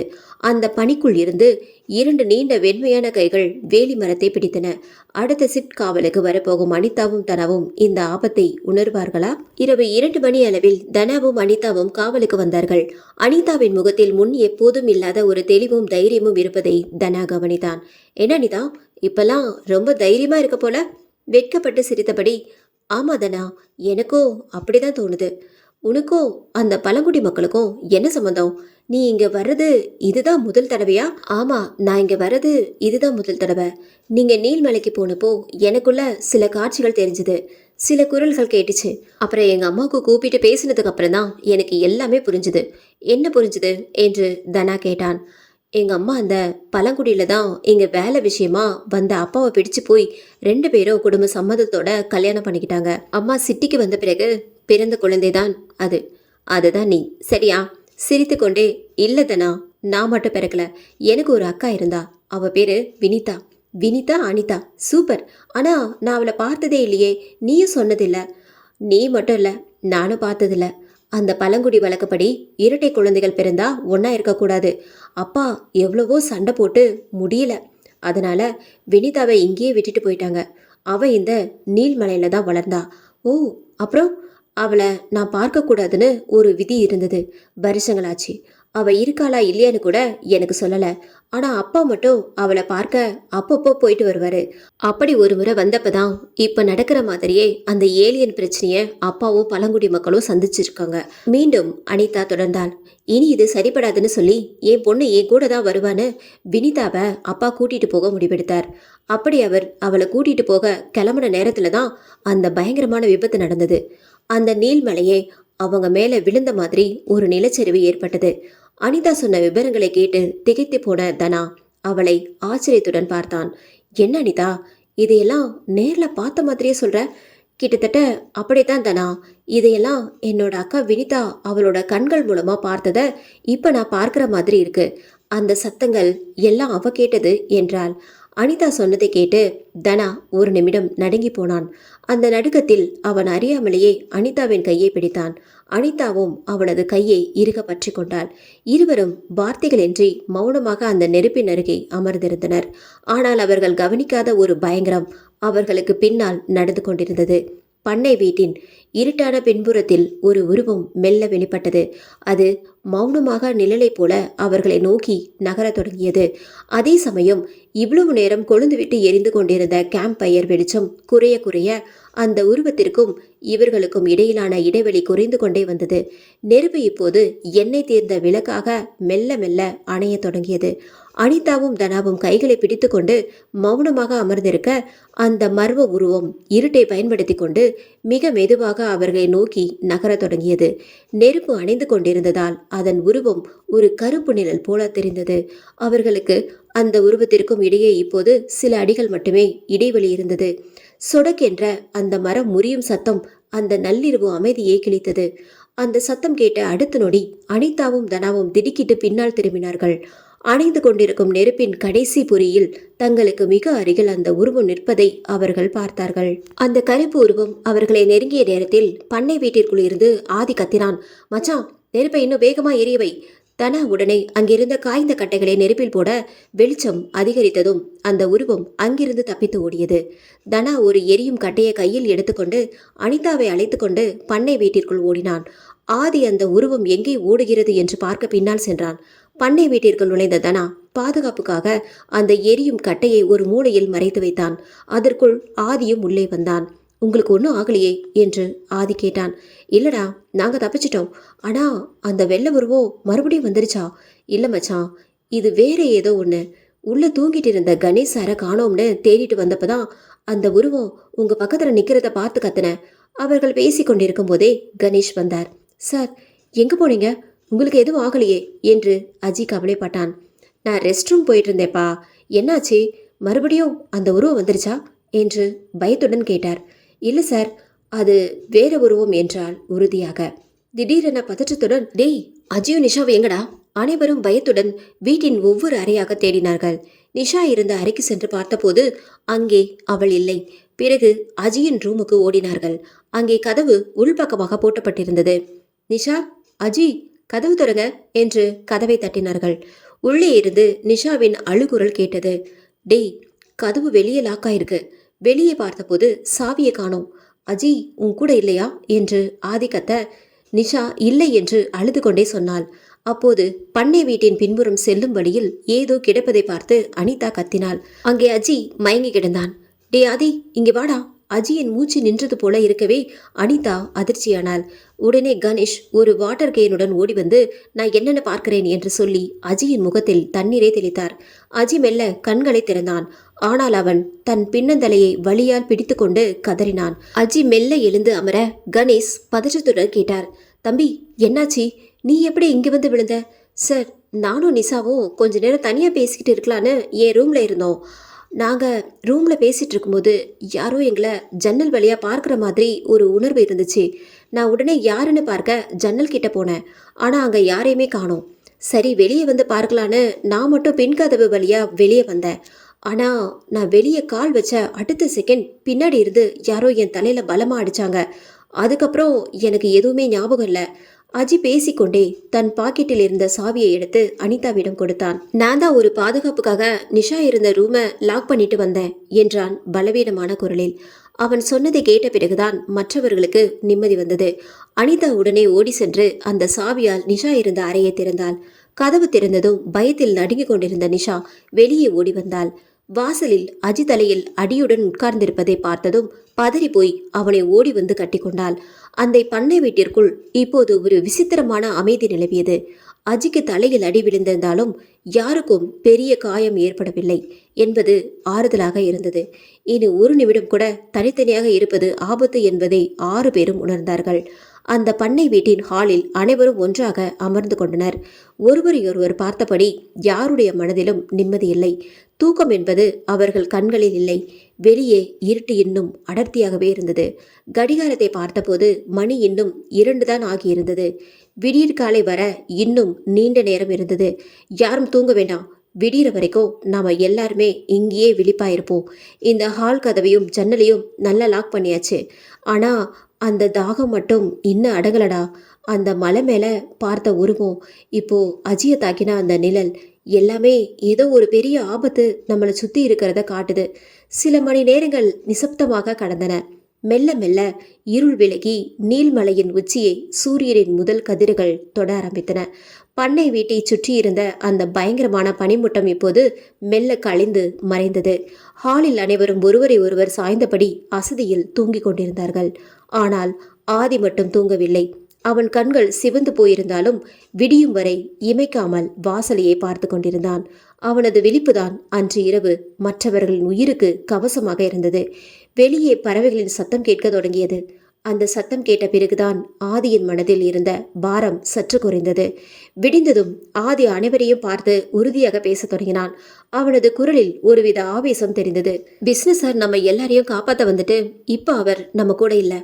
அப்புறம் மச்சான், அஜியை ஏதோ ஒரு நிழல் உருவம் தாக்கி இருக்கு.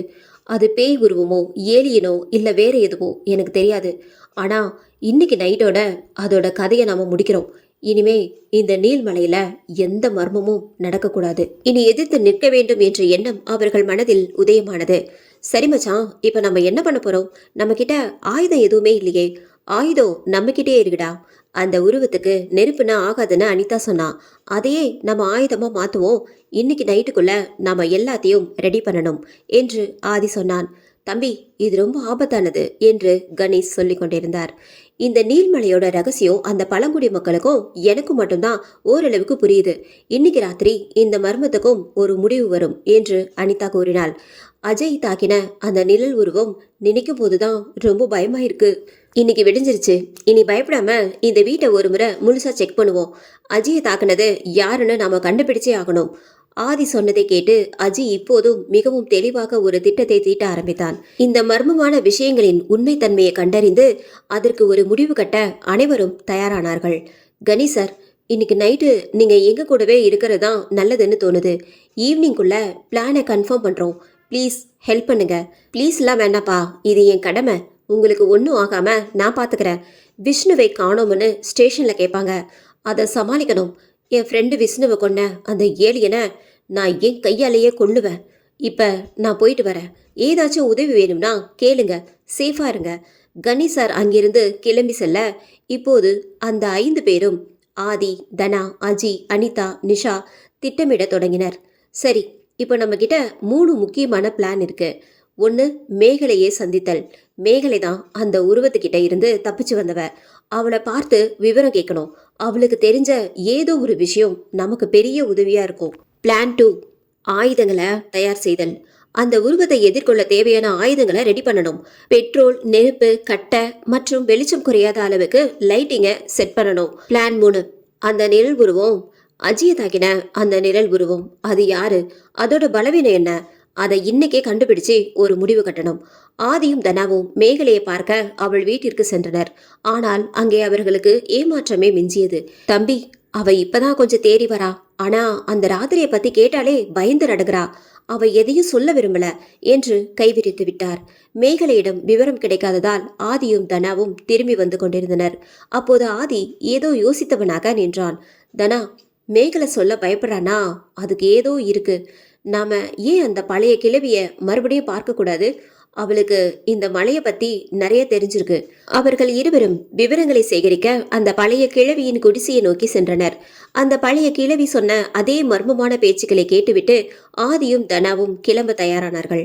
அவர்கள் திரும்பும்போது அந்த கிழவி சொன்ன ஒரு வாசகம் ஆதியின் சிந்தனையை தூண்டியது. அந்த நிலச்சரிவு வந்தப்ப கூட அந்த விஷயம் நடந்துச்சு. இதை கேட்டதும் ஆதிக்கு ஒரு பொறி தட்டியது. சற்றென்று அவளிடம் நெருங்கி சென்றாள். பாட்டி, அப்போ 15 வருஷமாவா மக்கள் காணாம போறாங்க? ஆனா இப்போ 10 மாசமா தானே இந்த பிரச்சனை அதிகமா இருக்கு. ஆமா ராசா, ஆளுங்க காணாம போறது இப்போ 3 மாசமா தான் நடக்குது. அப்பெல்லாம் இந்த வெளிச்சம் வரும். ஆனா ஆளுங்க காணாம போற நேரத்துல அந்த வெளிச்சம் தெரியாது. ஆதிக்கு இப்போது எல்லாம் புரிய ஆரம்பித்தது போல இருந்தது. தேங்க்ஸ் பாட்டி என்று சொல்லிவிட்டு வேகமாக கிளம்பினான். பண்ணை வீட்டை நோக்கி திரும்பும்போது தனா குழப்பத்துடன் கேட்டான், என்ன மச்சான் ஆச்சு? எனக்கு கொஞ்சம் புரியவை. எனக்கு தெரிஞ்சு அந்த வெளிச்சத்துக்கும் அந்த ஏலியன் வர்றதுக்கும் ஏதோ சம்மந்தம் இருக்கு. அந்த லைட் ஒரு ரிமோட் கண்ட்ரோல் மாதிரி செயல்படுதுன்னு நினைக்கிறேன்.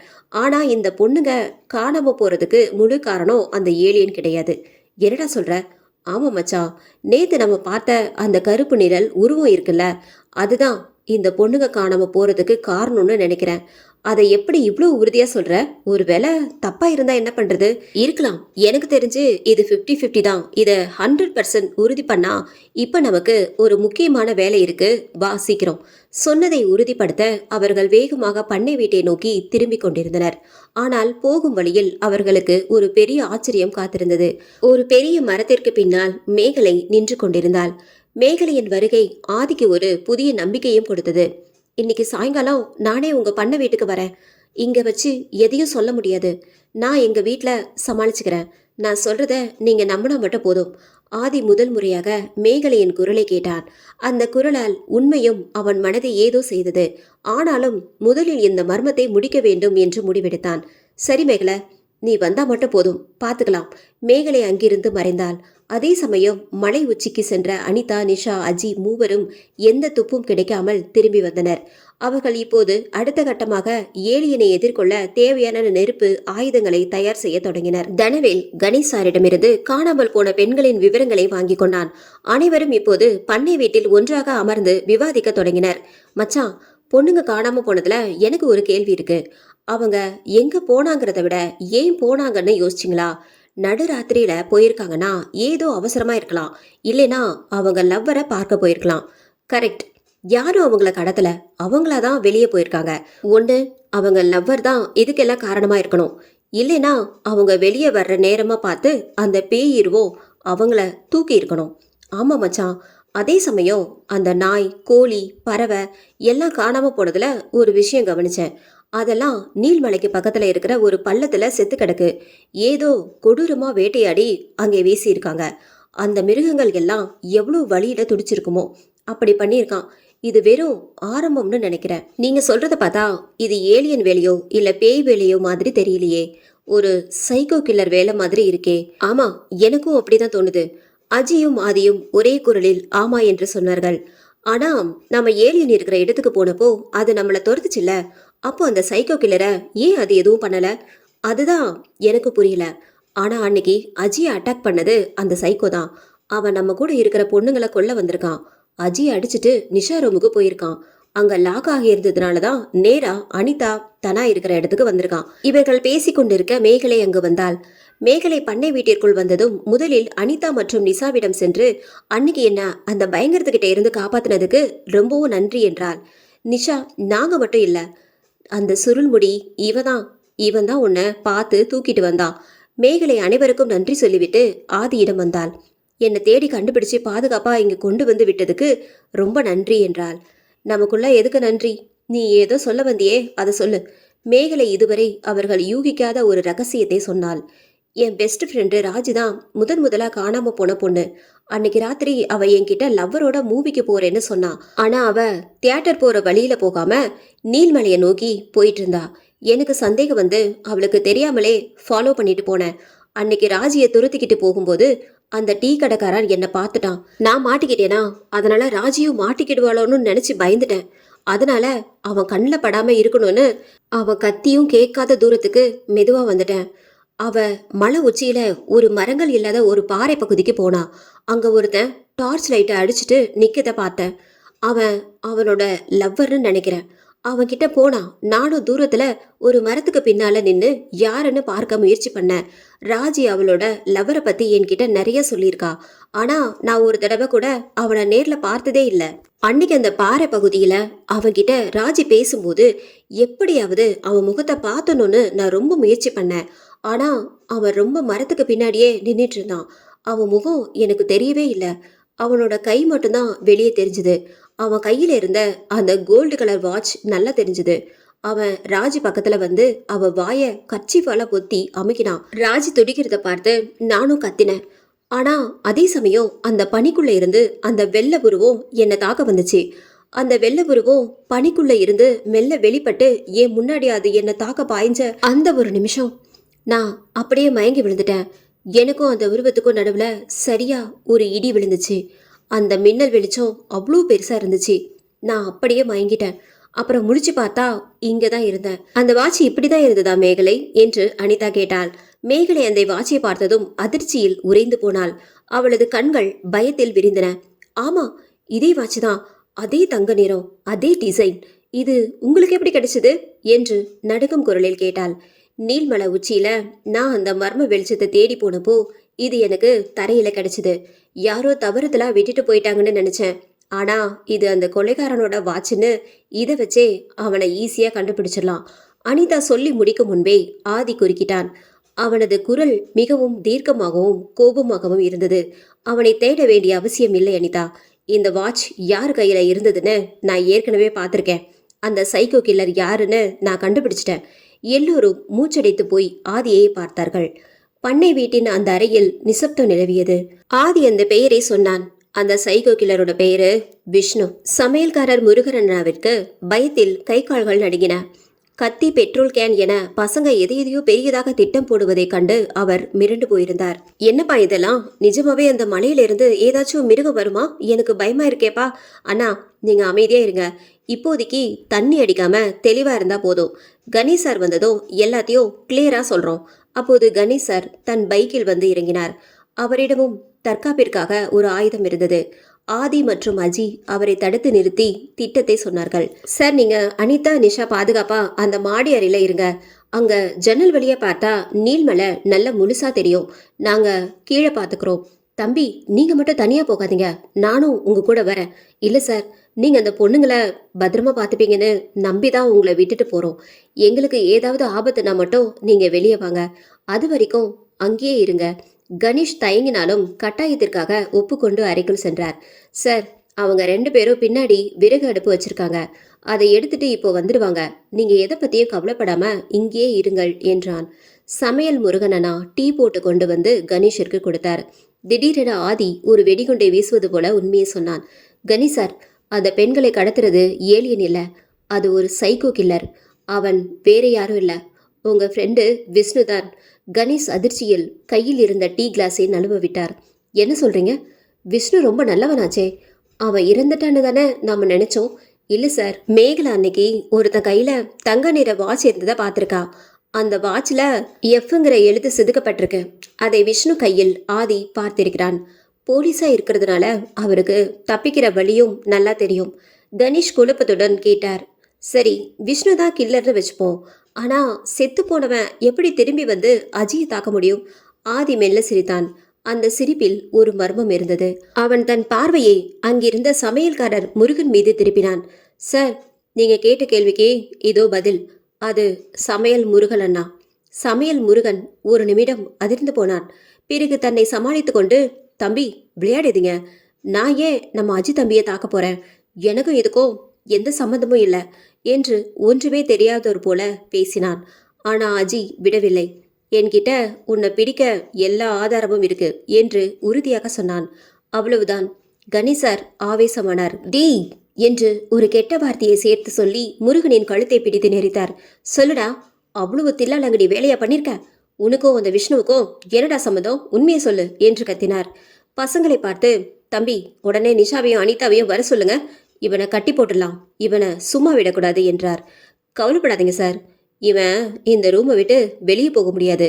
இவன் டீ எடுத்துட்டு உள்ள வந்தப்பவே நாங்கள் கதவை லாக் பண்ணிட்டோம். ஆனால் சார், நீங்கள் எதுக்கு இவனை கட்ட சொல்லி அவசரப்படுறீங்க? அஜி அப்போது குறுக்கிட்டு கணேஷ் சாரை பார்த்து நக்கலாக பேசினான். அவன் ஏன் கவலைப்படணும் ஆதி? அவனும் தானே மாட்ட போறான். என்ன கணேஷ் சார், நாங்க இன்னும் விஷ்ணுவை பத்தி மட்டும்தான் பேசிக்கிட்டே இருக்கோம்னு நினைச்சிங்களா? நீங்க முருகனை பிடிக்கிற மாதிரி நடிக்கிறத பார்த்தா சிரிப்பு தான் வருது. அஜி, ஆதி, தனா மூவரும் ஒன்றாக இணைந்து அந்த சிரிப்போடு கணேஷ் சாரை பார்த்து சொன்னார்கள். My dear psycho killer sir. இந்த வார்த்தையை கேட்டதும் கணேஷ் முருகனை விடுவித்துவிட்டு ஜன்னல் அருகே சென்றார். இப்போது அவர் முகத்தில் இருந்த அந்த போலித்தனமான அமைதி மறைந்து பயங்கரமான கோபம் குடிகொண்டது. கணேசார் அவர்களை பார்த்து முறைத்தபடி நீல்மலையை அதிரும் அளவுக்கு பயங்கரமாக சிரித்தார். கணேஷ் அந்த அறையை அதிரும் அளவிற்கு ஆக்ரோஷமாக கத்தினான். அவனது கண்கள் சிவந்து கொலைவெறி தாண்டவம் அடையது. எப்படி கண்டுபிடிச்சிங்க? சின்ன பசங்க நீங்க, இவ்வளோ தூரம் வருவீங்கன்னு நான் நினைக்கல. டேய், உங்களை ஒன்றும் பண்ண மாட்டேன். முதல்ல அந்த 3 பொண்ணுங்களையும் என்கிட்ட அனுப்பி வைங்க. மேலே அனுப்பிட்டு அப்புறம் உங்களை கவனிச்சுக்கிறேன் என்று சொல்லி முடிக்கும் முன்பே, நிறுத்துடா சைக்கோ என்று கத்தினான். உன் சிரிப்பையும் பேச்சையும் நிப்பாட்டு. உன்னோட ஆட்டம் இன்னையோட முடியுது. டேய், எப்படி கண்டுபிடிச்சோம் தானே கேட்ட? சொல்கிறேன் கேளு. அந்த கோல்டு வாட்ச் பின்னாடி எஃப்னு ஒரு சிம்பிள் இருந்துச்சுன்னு மேகலை சொன்னான். அந்த வாட்ச் ரொம்ப நாளாக உன் கையில் இருந்ததுனால அந்த எஃப் அடையாளம் உன் மணிக்கட்டில் தழும்பு மாதிரி அப்படியே பதிஞ்சிருக்கு. நீ வாட்சை கலட்டினாலும் அந்த அடையாளம் உன்னை காட்டி கொடுத்துடும். ஆதி இதை சொன்ன அடுத்த நொடி கணேசும் சமையல் முருகனும் தங்களையும் அறியாமல் தங்களது மணிக்கட்டை திரும்பி பார்த்தனர். அங்கே அந்த தங்க நிற வாட்ச் கட்டியிருந்த இடத்தில் சதையில் அழுத்தி பதிந்த அந்த எஃப் என்ற அடையாளம் அப்பட்டமாக தெரிந்தது. கணேஷ், நீ அன்னைக்கு ராஜியை கொல்லும் போதே அந்த ஏலியனையும் பார்த்துருக்க. அங்க மேகலை இருந்ததையும் நீ கவனிச்சிருக்க. அவளையும் சேர்த்து அங்கேயே கொண்டு இருக்கலாம். ஆனா அந்த மேகலை இருந்த இடத்துல இருந்து உன் முகத்தை பார்க்க முடியாதுன்னு உனக்கு தெரியும். அதனாலதான் இந்த பழிய யாராவது ஒருத்தர் மேல போட்டுட்டு தப்பிக்கணும்னு முடிவு பண்ண. அதுக்கு நீ தேர்ந்தெடுத்தது உன் உயிர் நண்பன் பிஸ்னுசார. அவர்கிட்ட இந்த வாட்சை கொடுத்து இது நம்ம ஃப்ரெண்ட்ஷிப் அடையாளம்னு சொல்லி ஒரு 2 நாள் எல்லோரும் பார்க்குற மாதிரி அவரை கட்ட வச்சிருக்க. எஃப்னா ஃப்ரெண்ட்ஷிப்னு அவரை நம்ப வச்சிருக்க. ஆனால் அந்த எஃபோட உண்மையான அர்த்தம் ஃப்ரெண்ட்ஷிப் கிடையாது. உன்னோட கொலைகளுக்கு உதவி பண்ணுற இந்த சமையல்காரன் முருகன் மாதிரியான ஆளுகளை நீ பயன்படுத்திக்கிட்ட ஒரு ஃபீட்டல் அடையாளம். மேகலை இந்த வாட்சை பார்த்துருப்பான்னு உனக்கு தெரியும். அதான் ராஜியை கொண்டது விஷ்ணு தானே எல்லோரையும் நம்ப வைக்க பார்த்த. இப்போ ஆதாரத்தை மறைக்க இந்த முருகனை வாட்சை கலட்ட சொல்லிட்ட. ஆனால் பாவம், உன் மணிக்கட்டில் பதிஞ்ச அந்த எஃப்ன்ற தழும்ப உன்னால் கலட்ட முடியலையே. விஷ்ணு சார் அன்னைக்கே செத்துட்டாருன்னு எங்களுக்கு தெரியும். ஆனால் உன் சைக்கோத்தனம் எப்போ வெளியே வரும்னு எங்களுக்கு தெரிஞ்சு போச்சு. அன்னைக்கு யார் ஜோடியாக ரொமான்டிக்காக இருக்காங்களோ அந்த பொண்ணுங்களை கொடுமையாக கொல்லணும்னு உனக்கு தோணும். அதனால தான் ஆதியை தனியாக விட்டுட்டு அன்னைக்கு என் கூட இருந்த அனிதாவையும் அஜி கூட இருந்த நிஷாவையும் கொல்ல பார்த்த. என்னப்பா கணேஷ், நான் சொன்னது கரெக்ட் தானே என்று நக்கலாக கேட்டான். அவனது ஒவ்வொரு வார்த்தையும் கணேஷின் அந்த விகாரமான மனநிலையை தோலுறுத்தி காட்டியது. நான் இப்படி மாறினதுக்கு காரணமே அந்த பொண்ணுங்க தான். அவங்க தான் என்ன என்று ஏதோ ஒரு பிளாஷ்பேக் கதையை சொல்ல முயன்றான். ஆனால் அஜி அவனை பேசவே விடவில்லை. டேய் சைக்கோ நாயே, உன்னோட ஃப்ளாஷ்பேக் கதையை கேட்டு இந்த சாஃப்ட்வேரை வளர்க்கறதுக்கு இங்கே யாருக்கும் நேரம் இல்லை. உன் கதையை கேட்டு உன்னை நாங்கள் இறக்கப்படணும்னு நினைக்கிறியா? நீ ஒன்றும் பாதிக்கப்பட்டவன் கிடையாது. நீ வெறும் அப்பாவி பெண்களை கொல்ற ஒரு கேவலமான சீரியல் கில்லர், அவ்வளோதான். கணேஷ் அந்த அறையை அதிரும் அளவிற்கு மீண்டும் ஒரு முறை விகாரமாக சிரித்தான். அந்த பெண்களை பார்த்து அவன் காட்டிய அந்த பன்னீர் சிரிப்பில் துளியும் மனித தன்மை இல்லை. நீ என்ன பண்ண போறேன்னு எனக்கு தெரியும்டா. உன்னோட ரத்தத்தை வச்சே அந்த ஏலியனை இங்க வரவழைக்க போற, அப்படிதானே?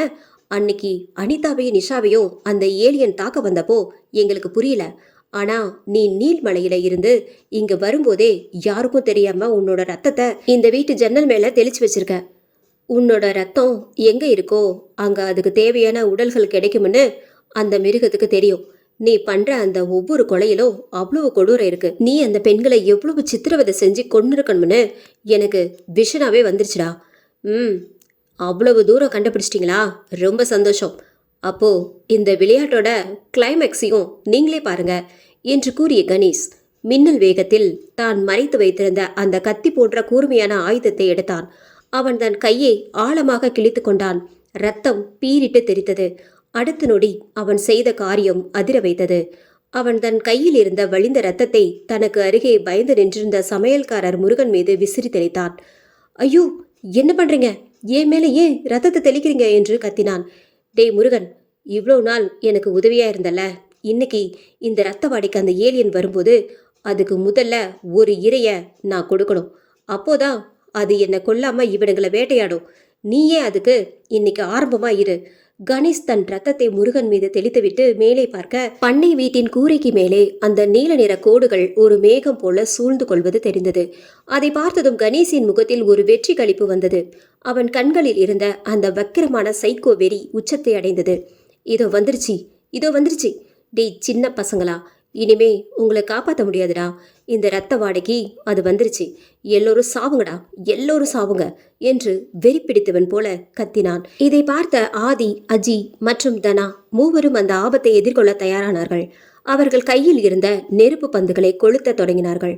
சரியாக அந்த நேரத்தில் மழையின் முதல் துளிகள் பண்ணை வீட்டின் மீது விழத் தொடங்கின. அந்த ஏலியனை எதிர்க்க நம் ஹீரோக்கள் கையில் இருந்த ஒரே வழி நெருப்பு மட்டும்தான். ஆனால் எதிர்பாராத விதமாக மழை மிக தீவிரமாக பெய்ய தொடங்கியதால் அவர்கள் ஏற்றி வைத்திருந்த நெருப்பு அனைத்தும் ஒவ்வொன்றாக அணைய தொடங்கின. நெருப்பு இல்லாமல் அந்த ஏலியனை எப்படி சமாளிக்கப் போகிறோம்?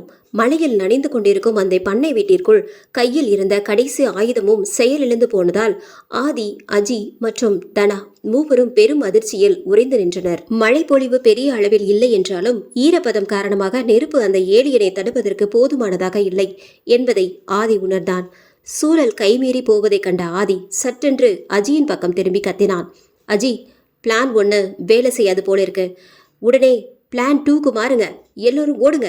அந்த நேர்கோடு போன்ற நீல நிற வெளிச்சம் அதிலிருந்து உருவான ஒரு பயங்கர பனிமேகம் மெல்ல மெல்ல பண்ணை வீட்டை நோக்கி நகரத் தொடங்கியது. அந்த பனிமேகம் நகர நகர அது கடந்து வரும் பாதையில் இருந்த செடி கொடிகள் அனைத்தும் அப்படியே உறைந்து போயின. ஓடி ஒரு வழியாக பண்ணை வீட்டின் பிரதான ஹாலை சென்றடைந்தனர். கணேஷின் சத்தம் கேட்டது. டி, கதவை தருங்கடா, என்னை உள்ள விடுங்கடா. அதே சமயம் ஒரு மூலையில் சமையல் முருகன் பயத்தில் உறைந்து போய் அமர்ந்திருந்தான். அவன் உடல் நடுங்கிக் கொண்டிருக்க கண்களில் இருந்து கண்ணீர் வழிந்தது. அந்த ஏலியன் பண்ணை வீட்டை நெருங்கிவிட்டதை உணர்ந்த ஆதி நொடி பொழுதில் தாமதிக்காமல் தனது 2வது திட்டத்தை செயல்படுத்த தொடங்கினான். மேகல, இங்க பாரு, இப்போதைக்கு இங்கிருந்து தப்பிக்க உனக்கு மட்டும்தான் வழி தெரியும். நீ இப்போ இந்த அடர்ந்த பணியில நீ தான் போலீஸை நோக்கி ஓடணும். போலீஸ் ஸ்டேஷன் கிட்டதான் இருக்கு. போய் விஷ்ணு சார் விஷயத்தையும் இந்த சைக்கோ கணேஷ் பத்தியும் சொல்லி அவங்கள கூட்டிட்டு வா. பயப்படாத மேகல, ஓடு. மேகலை முதலில் தயங்கினாலும் மற்றவர்களின் உயிரை காப்பாற்ற தான் மட்டுமே தகுதியானவள் என்பதை உணர்ந்தாள். சரி அதி, நான் எப்படியாவது போலீஸை கூட்டிட்டு வரேன். அது வரைக்கும் எல்லோரும் பத்திரமா இருங்க. மேகலை ஒரு நீண்ட மூச்சை எடுத்துக்கொண்டு பண்ணை வீட்டின் பின்புற கதவு வழியாக அந்த அடர்ந்த பனிமூட்டத்திற்குள் ஓடத் தொடங்கினாள். அவளது உருவம் மெல்ல மெல்ல அந்த நீல நிற புகையில் மறைந்தது. ஆதி, அவ தனியா போறா, அவளுக்கு எதுவும் ஆகாதே. ஆகக்கூடாது அஜி. ஏன்னா அந்த மிருகத்தோட மொத்த கவனமும் இப்போ ரத்த வாட வர்ற அந்த முன்னாடி கதவு பக்கம் தான் இருக்கு.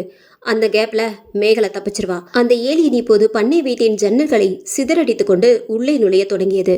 அதன் ஒவ்வொரு அசைவிலும் அந்த நீல நிற மின்னல் கோடுகள் அறை முழுவதும் அதிர்வை ஏற்படுத்தின. ஆதி நிலைமையை புரிந்து கொண்டு திட்டத்தை கூறினார். அனிதா, நிஷா, நீங்க 2 பேரும் தான் இப்போ ஒரு முக்கியமான வேலையை செய்ய போறீங்க. தனா, நீ இவங்க கூட போ. இந்த ஏலியன் தானா எங்களை இதை கட்டுப்படுத்த ஏதோ ஒரு ரிமோட் மாதிரி ஒரு விஷயம் இருக்கு. அந்த நீல நிற வெளிச்சம் வர்ற இடத்துக்கு போங்க. கண்டிப்பா அங்க ஏதோ ஒரு டிவைஸ் இருக்கும். அதை அடிச்சு உடைங்க. அப்போதான் அந்த ஏலியனோட கண்ட்ரோல் போகும். அனிதாவும் நிஷாவும் பயத்தில் நடுங்கினாலும் ஆதியின் குரலில் இருந்த உறுதி அவர்களுக்கு துணிச்சலை தந்தது. இந்த சைக்கோ கணேஷ் இப்போ வெளியே வந்தானா முதல்ல உங்களை கொல்லத்தான் பார்ப்பான். அதனால நீங்க வேகமா அங்க போங்க. நானும் அஜியும் இங்க இவனையும் இந்த ஏலியனையும் பாத்துக்கிறோம். சீக்கிரம். அனிதாவும் நிஷாவும் தனாவும் அந்த நீலமலை உச்சியை நோக்கி தங்களது மூச்சை பிடித்து கொண்டு ஓடினார்கள். அங்கேதான் அந்த ஆபத்தான கருவி இருக்கக்கூடும் என்று அவர்கள் நம்பினார்கள். பண்ணை வீட்டுக்குள் இருந்த அந்த ஏலியன் கணேசை ஒன்றும் செய்யவில்லை. ஆனால் ரத்தம் பூசப்பட்டு பயத்தில் நடுங்கிக் கொண்டிருந்த சமையல் முருகன் மீது அதன் பார்வை விழுந்தது. ஐயோ, என்னை காப்பாத்துங்க, வேணா, என்னை விட்டுடுங்க என்று மரண ஓலமிட்டான். ஆனால் அந்த ஏலியன் அவனை இரக்கமின்றி நெருங்கியது. தனது வலுவான கரங்களால் முருகனை பிடித்து ஒரு நொடியில் அவனை தூக்கி வீசியது. அதன் நகங்கள் பட்ட அடுத்த வினாடி முருகனின் அலறல் அடங்கியது. அந்த ஏலியன் அவனை அப்படியே உருத்தெரியாமல் சிதைத்தது. ஒரு மனிதன் அங்கே இருந்ததற்கான அடையாளமே இல்லாத அளவுக்கு அந்த இடம் இரத்தக்கரையோடு வெறிச்சோடி போனது. அனிதாவும் நிஷாவும் தனாவும் நீல்மலையின் உச்சியை நோக்கி ஆக்ரோஷமாக ஓடிக்கொண்டிருந்தனர். மழை நின்றிருந்தாலும் ஈரம் படிந்த அந்த மலைப்பாதை மிகவும் வழுக்கியது. ஒவ்வொரு அடியையும் அவர்கள் மிகுந்த சிரமத்துடன் எடுத்து வைத்தனர். தனா அவர்களை தைரியப்படுத்தி முன்னால் அழைத்து சென்றான். மறுபுறம் பண்ணை வீட்டிற்குள் இருந்த சூழல் இன்னும் மோசமானது. முருகனை சிதைத்த அந்த ஏலியன் இப்போது பண்ணை வீட்டின் பிரதான கதவை ஒரு காகிதத்தைப் போலவே பிளந்து கொண்டு வெளியே வந்தது. அதன் கண்கள் சிவப்பாக மின்ன அது நேராக ஆதியையும் அஜியையும் நோக்கி நகரத் தொடங்கியது. அதற்கு பின்னால் கையில் கத்தியுடன் வெறிபிடித்த நிலையில் கணேஷ் வெளிப்பட்டான். அவன் கண்கள் இங்கும் அங்கும் சுழன்றன. கோபத்தில் கத்தியபடி, டேய், அந்த பொண்ணுங்க எங்கடா? அனிதா, நிஷா, மேகலை 3 பேரையும் காணோம். அவங்கள எங்கடா ஒளிச்சு வச்சிருக்கீங்க? அதே சமயம் மலை உச்சியில் அனிதா, நிஷா மற்றும் தனா அந்த நீல நிற ஒளி வரும் இடத்தை கண்டுபிடித்தனர். அங்கே பாறைகளுக்கு நடுவே ஒரு கருவி இருந்தது. அது பார்ப்பதற்கு ஒரு விமானத்தின் பிளாக் பாக்ஸ் போலவே இருந்தது. அதிலிருந்துதான் அந்த பயங்கரமான நீல நிற கதிர்கள் பண்ணை வீட்டை நோக்கி பாய்ந்து கொண்டிருந்தன. இதான் அந்த பெட்டி. இதை உடைச்சிட்டா எல்லாம் அழிஞ்சிரும். பாறையை அந்த கருவியின் மீது மோத செய்தார்கள். அது ஒரு பயங்கரமான சத்தம் கேட்டது. ஆனால் பாறைதான் சிதறியதை தவிர அந்த பிளாக் பாக்ஸ் போன்ற கருவிக்கு ஒரு சிறு சேதமும் ஏற்படவில்லை. அதே அந்த ஏலியன் திடீரென நிலை தடுமாறியது. அது மயக்கம் வந்தது போலவும் அங்கேயும் இங்கேயும் தடுமாறி விழுந்து எழுந்தது. அதன் உடலில் இருந்த நீல நிற மின்னல் கோடுகள் மங்கத் தொடங்கின. இதை பார்த்த கணேஷ் அதிர்ச்சியில் உறைந்து போனான். ஏய், என்னாச்சு உனக்கு? ஏன் இப்படி பண்ற? எழுந்துரு என்று கத்தினான். ஆனால் கணேஷுக்கு தெரியாத ஒரு ரகசியத்தை ஆதியும் அஜியும் ஏற்கனவே செய்திருந்தனர். கணேஷ், நீ ரத்தத்தை வச்சு இதை வரவழைக்கலான்னு பார்த்த. ஆனா நாங்க சமையல் அறையில இருந்த எல்லா கேஸ் சிலிண்டரையும் திறந்து விட்டுட்டு வந்தோம். இப்போ பண்ண வீடு முழுக்க கேஸ் பரவி இருக்கு. அஜி கையில இருந்த அந்த தீப்பெட்டியை மிக உறுதியாக பிடித்து கொண்டு கணேஷை பார்த்து சிரித்தான். டே கணேஷ், நீ ரொம்ப தப்பு கணக்கு போட்டுட்ட. இப்போ இந்த ஏரியா முழுக்க கேஸ் பரவி இருக்கு. நான் பத்த வைக்க போற இந்த ஒரே ஒரு தீப்பொறி போதும். நீ உன்னோட இந்த ஏலியன் ஜந்து எல்லோருமே மொத்தமா க்ளோஸ் ஆக போறீங்க. சற்றும் எதிர்பார்க்காத வகையில் கணேஷ் ஒரு வெறி பிடித்த மிருகத்தை போல அவர்கள் மீது பாய்ந்தான். தன் கையில் வலிந்து கொண்டிருந்த ரத்தத்தை ஆதி மற்றும் அஜியின் முகத்திலும் உடம்பிலும் விசிறி தெளித்தான். நீங்க மட்டும் தப்பிக்கலான்னு பாக்குறீங்களாடா? உங்களை தான் தேடி வரும். கேஸ் மயக்கத்தில் இருந்த அந்த ஏலியன் புதிய இரத்த வாடைப்பட்டதும் மீண்டும் வெறித்தனமாக உயிர் பெற்றது. அதன் உடல் இன்னும் வேகமாக மின்னத் தொடங்கியது. நகர முடியாமல் தள்ளாடினாலும் ஆதி மற்றும் அஜியை நோக்கி தனது ராட்சத கரங்களை நீட்டி முன்னேறியது. அந்த பரபரப்பான சூழலில் கணேஷ் அங்கிருந்து தப்பித்து அனிதா மற்றும் நிஷாவை தேட, அஜி, இங்கிருந்தா கேஸ் வெடிப்புல நாமளும் செத்துருவோம். சீக்கிரம் வெளியே குதி. ஆதியும் அஜியும் பண்ணை வீட்டின் உடைந்த ஜன்னல் வழியாக வெளியே குதித்து தப்பினர். அந்த ஏலியன் இன்னும் தெளிவாக தெரிய தொடங்கியது. அதன் கண்கள் சிவப்பாக மாற அது ஆதியையும் அஜியும் நேருக்கு நேர் பார்த்து கர்ஜித்தது. ஆதி, அதுக்கு மயக்கம் தெளிஞ்சிச்சுடா. இப்போ அது முன்ன விட வேகமா நம்மளை துரத்துது. ஆதியும் அஜியும் தங்களது உயிரை கையில் பிடித்து கொண்டு இருட்டில் ஓடத் தொடங்கினர். பண்ணை வீட்டின் ஜன்னல் வழியாக குதித்து வெளியே வர முயன்ற அந்த ஏலியன் பாதி உடல் வெளியே இருந்த நிலையில் தடுமாறி கீழே விழுந்தது.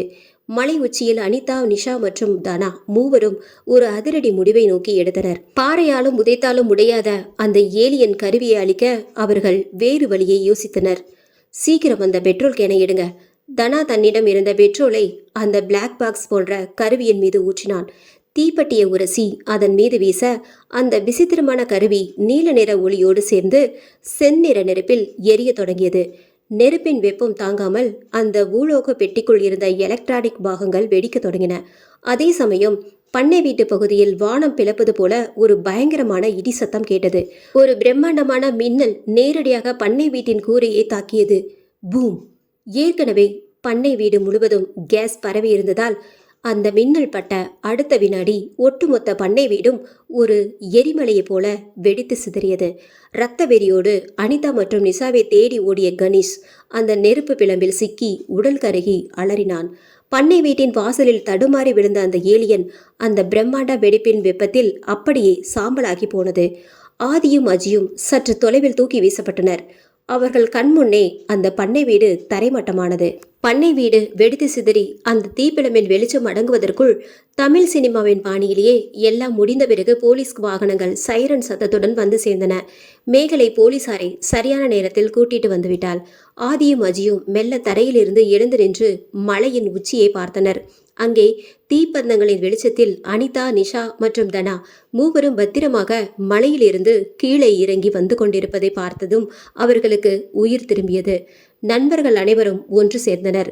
சில மணி நேரங்கள் கழித்து நீல்மலையின் அடிவாரத்தில் ஒரு போர் மேகம் சூழ்ந்தது போன்ற பரபரப்பு நிலவியது. அங்கே அவசர அவசரமாக ஒரு இராணுவ மருத்துவ முகாம் அமைக்கப்பட்டிருந்தது. அந்த பகுதி முழுவதும் இராணுவத்தின் கட்டுப்பாட்டுக்குள் கொண்டு வரப்பட்டது. முகாமிற்குள் ஆதி, அஜி மற்றும் அவர்களது நண்பர்கள் அமர வைக்கப்பட்டிருந்தனர். மருத்துவர்கள் அவர்களுக்கு முதலுதவி செய்து காயங்களுக்கும் மருந்து போட்டுக் கொண்டிருந்தனர். ஒரு வழியா எல்லாம் முடிஞ்சதுன்னு நினைக்கிறியா ஆதி? அமைதியாக பனி படர்ந்த மலையை பார்த்தபடி, தெரியல அஜி. அப்போது இராணுவ அதிகாரி ஒருவர் அங்கே வந்தார். அவரை பார்க்கும்போதே அவர் ஒரு பெரிய பதவியில் இருப்பார் என்று தெரிந்தது. அவர் பேசினார். இங்க பாருங்க பசங்களா, இங்க நடந்த எதையும் நீங்க வெளியில சொல்லக்கூடாது. உங்களை முழுசா செக் பண்ணிட்டோம். உங்க உடம்புல எந்த விதமான வைரஸும் இல்லை. அதனால நீங்க இப்போ சேஃப் தான். ஒருவேளை வைரஸ் இருந்திருந்தா என்று தனா கேட்டான். அந்த அதிகாரி, அந்த வைரஸ் முழுசா குணமாகிற வரைக்கும் நீங்க எங்க கட்டுப்பாட்டுல தான் இருந்திருப்பீங்க மை பாய்ஸ். ஆனா இப்ப நீங்க வீட்டுக்கு கிளம்பலாம். அனைவரும் அங்கிருந்து கிளம்பி போகும்போது ஒரு முறை அந்த நீல்மலையை திரும்பி பார்த்தனர். அந்த மலை முழுவதும் இப்போது இராணுவ வீரர்களின் கட்டுப்பாட்டில் இருந்தது. எங்கும் இராணுவ வாகனங்களும் வெளிச்சமும் நிறைந்திருந்தது. எங்க அப்பா இதை எப்படி சமாளிக்க போறாருன்னே தெரியலையே. அவர்கிட்ட மிலிட்ரி ஆபீசரே பேசிட்டாராம். நாட்டுக்காக ஏதோ ஒரு ரகசிய நடவடிக்கை நடக்குதுன்னு சொன்னதுனால உங்க அப்பா சரின்னு சொல்லிட்டாராம். உங்க அப்பாவுக்கு தேசப்பற்று அதிகம்தான். ஆனா உனக்கு அனிதா மேல இருக்கிற பற்று தான் ரொம்ப அதிகம். அந்த இக்கட்டான சூழலிலும் அனைவரும் ஒரு நிமிடம் சிரித்தனர். அனிதா வெட்கத்துடன் முகத்தை திருப்பிக் கொண்டாள். ஆதிக்கும் மேகலைக்கும் இடையே காதல் மலர்வதற்கான ஒரு வழி கிடைத்த சந்தோஷத்தில் நண்பர்கள் அனைவரும் மேகலையின் வீட்டிற்கு மகிழ்ச்சியாக சென்றனர். அங்கே நிலவிய அமைதியும் மேகலையின் உபசரிப்பும் அந்த பயங்கரமான இரவின் ரணங்களை அவர்களுக்கு மறக்க செய்தது. ஆனால் அதே சமயம் நீல்மலையின் பண்ணை வீடு முழுவதும் எரிந்து சாம்பலாகி கிடந்தது. எங்கும் கரிக்கட்டைகளும் கருகிய வாசமும் நிறைந்திருந்தது. அந்த பிணக்குவியல்களும் சாம்பல்களுக்கும் நடுவே ஒரு மனிதனின் கை மட்டும் முழுவதுமாக எரிந்து போயிருந்த அந்த மனித கை சாம்பலை தள்ளி கொண்டு மெல்ல அசைந்தது. இந்த நாவல் உங்க எல்லாருக்குமே ரொம்ப பிடிச்சிருக்கும்னு நினைக்கிறேன். எனக்கும் படிக்க ரொம்பவும் த்ரில்லிங்கா இருந்தது. இந்த கதை உங்களுக்கு பிடிச்சிருந்தது அப்படின்னா நம்ம சேனலை மறக்காம சப்ஸ்கிரைப் பண்ணுங்க, லைக் பண்ணுங்க, ஷேர் பண்ணுங்க. நன்றி, வணக்கம்.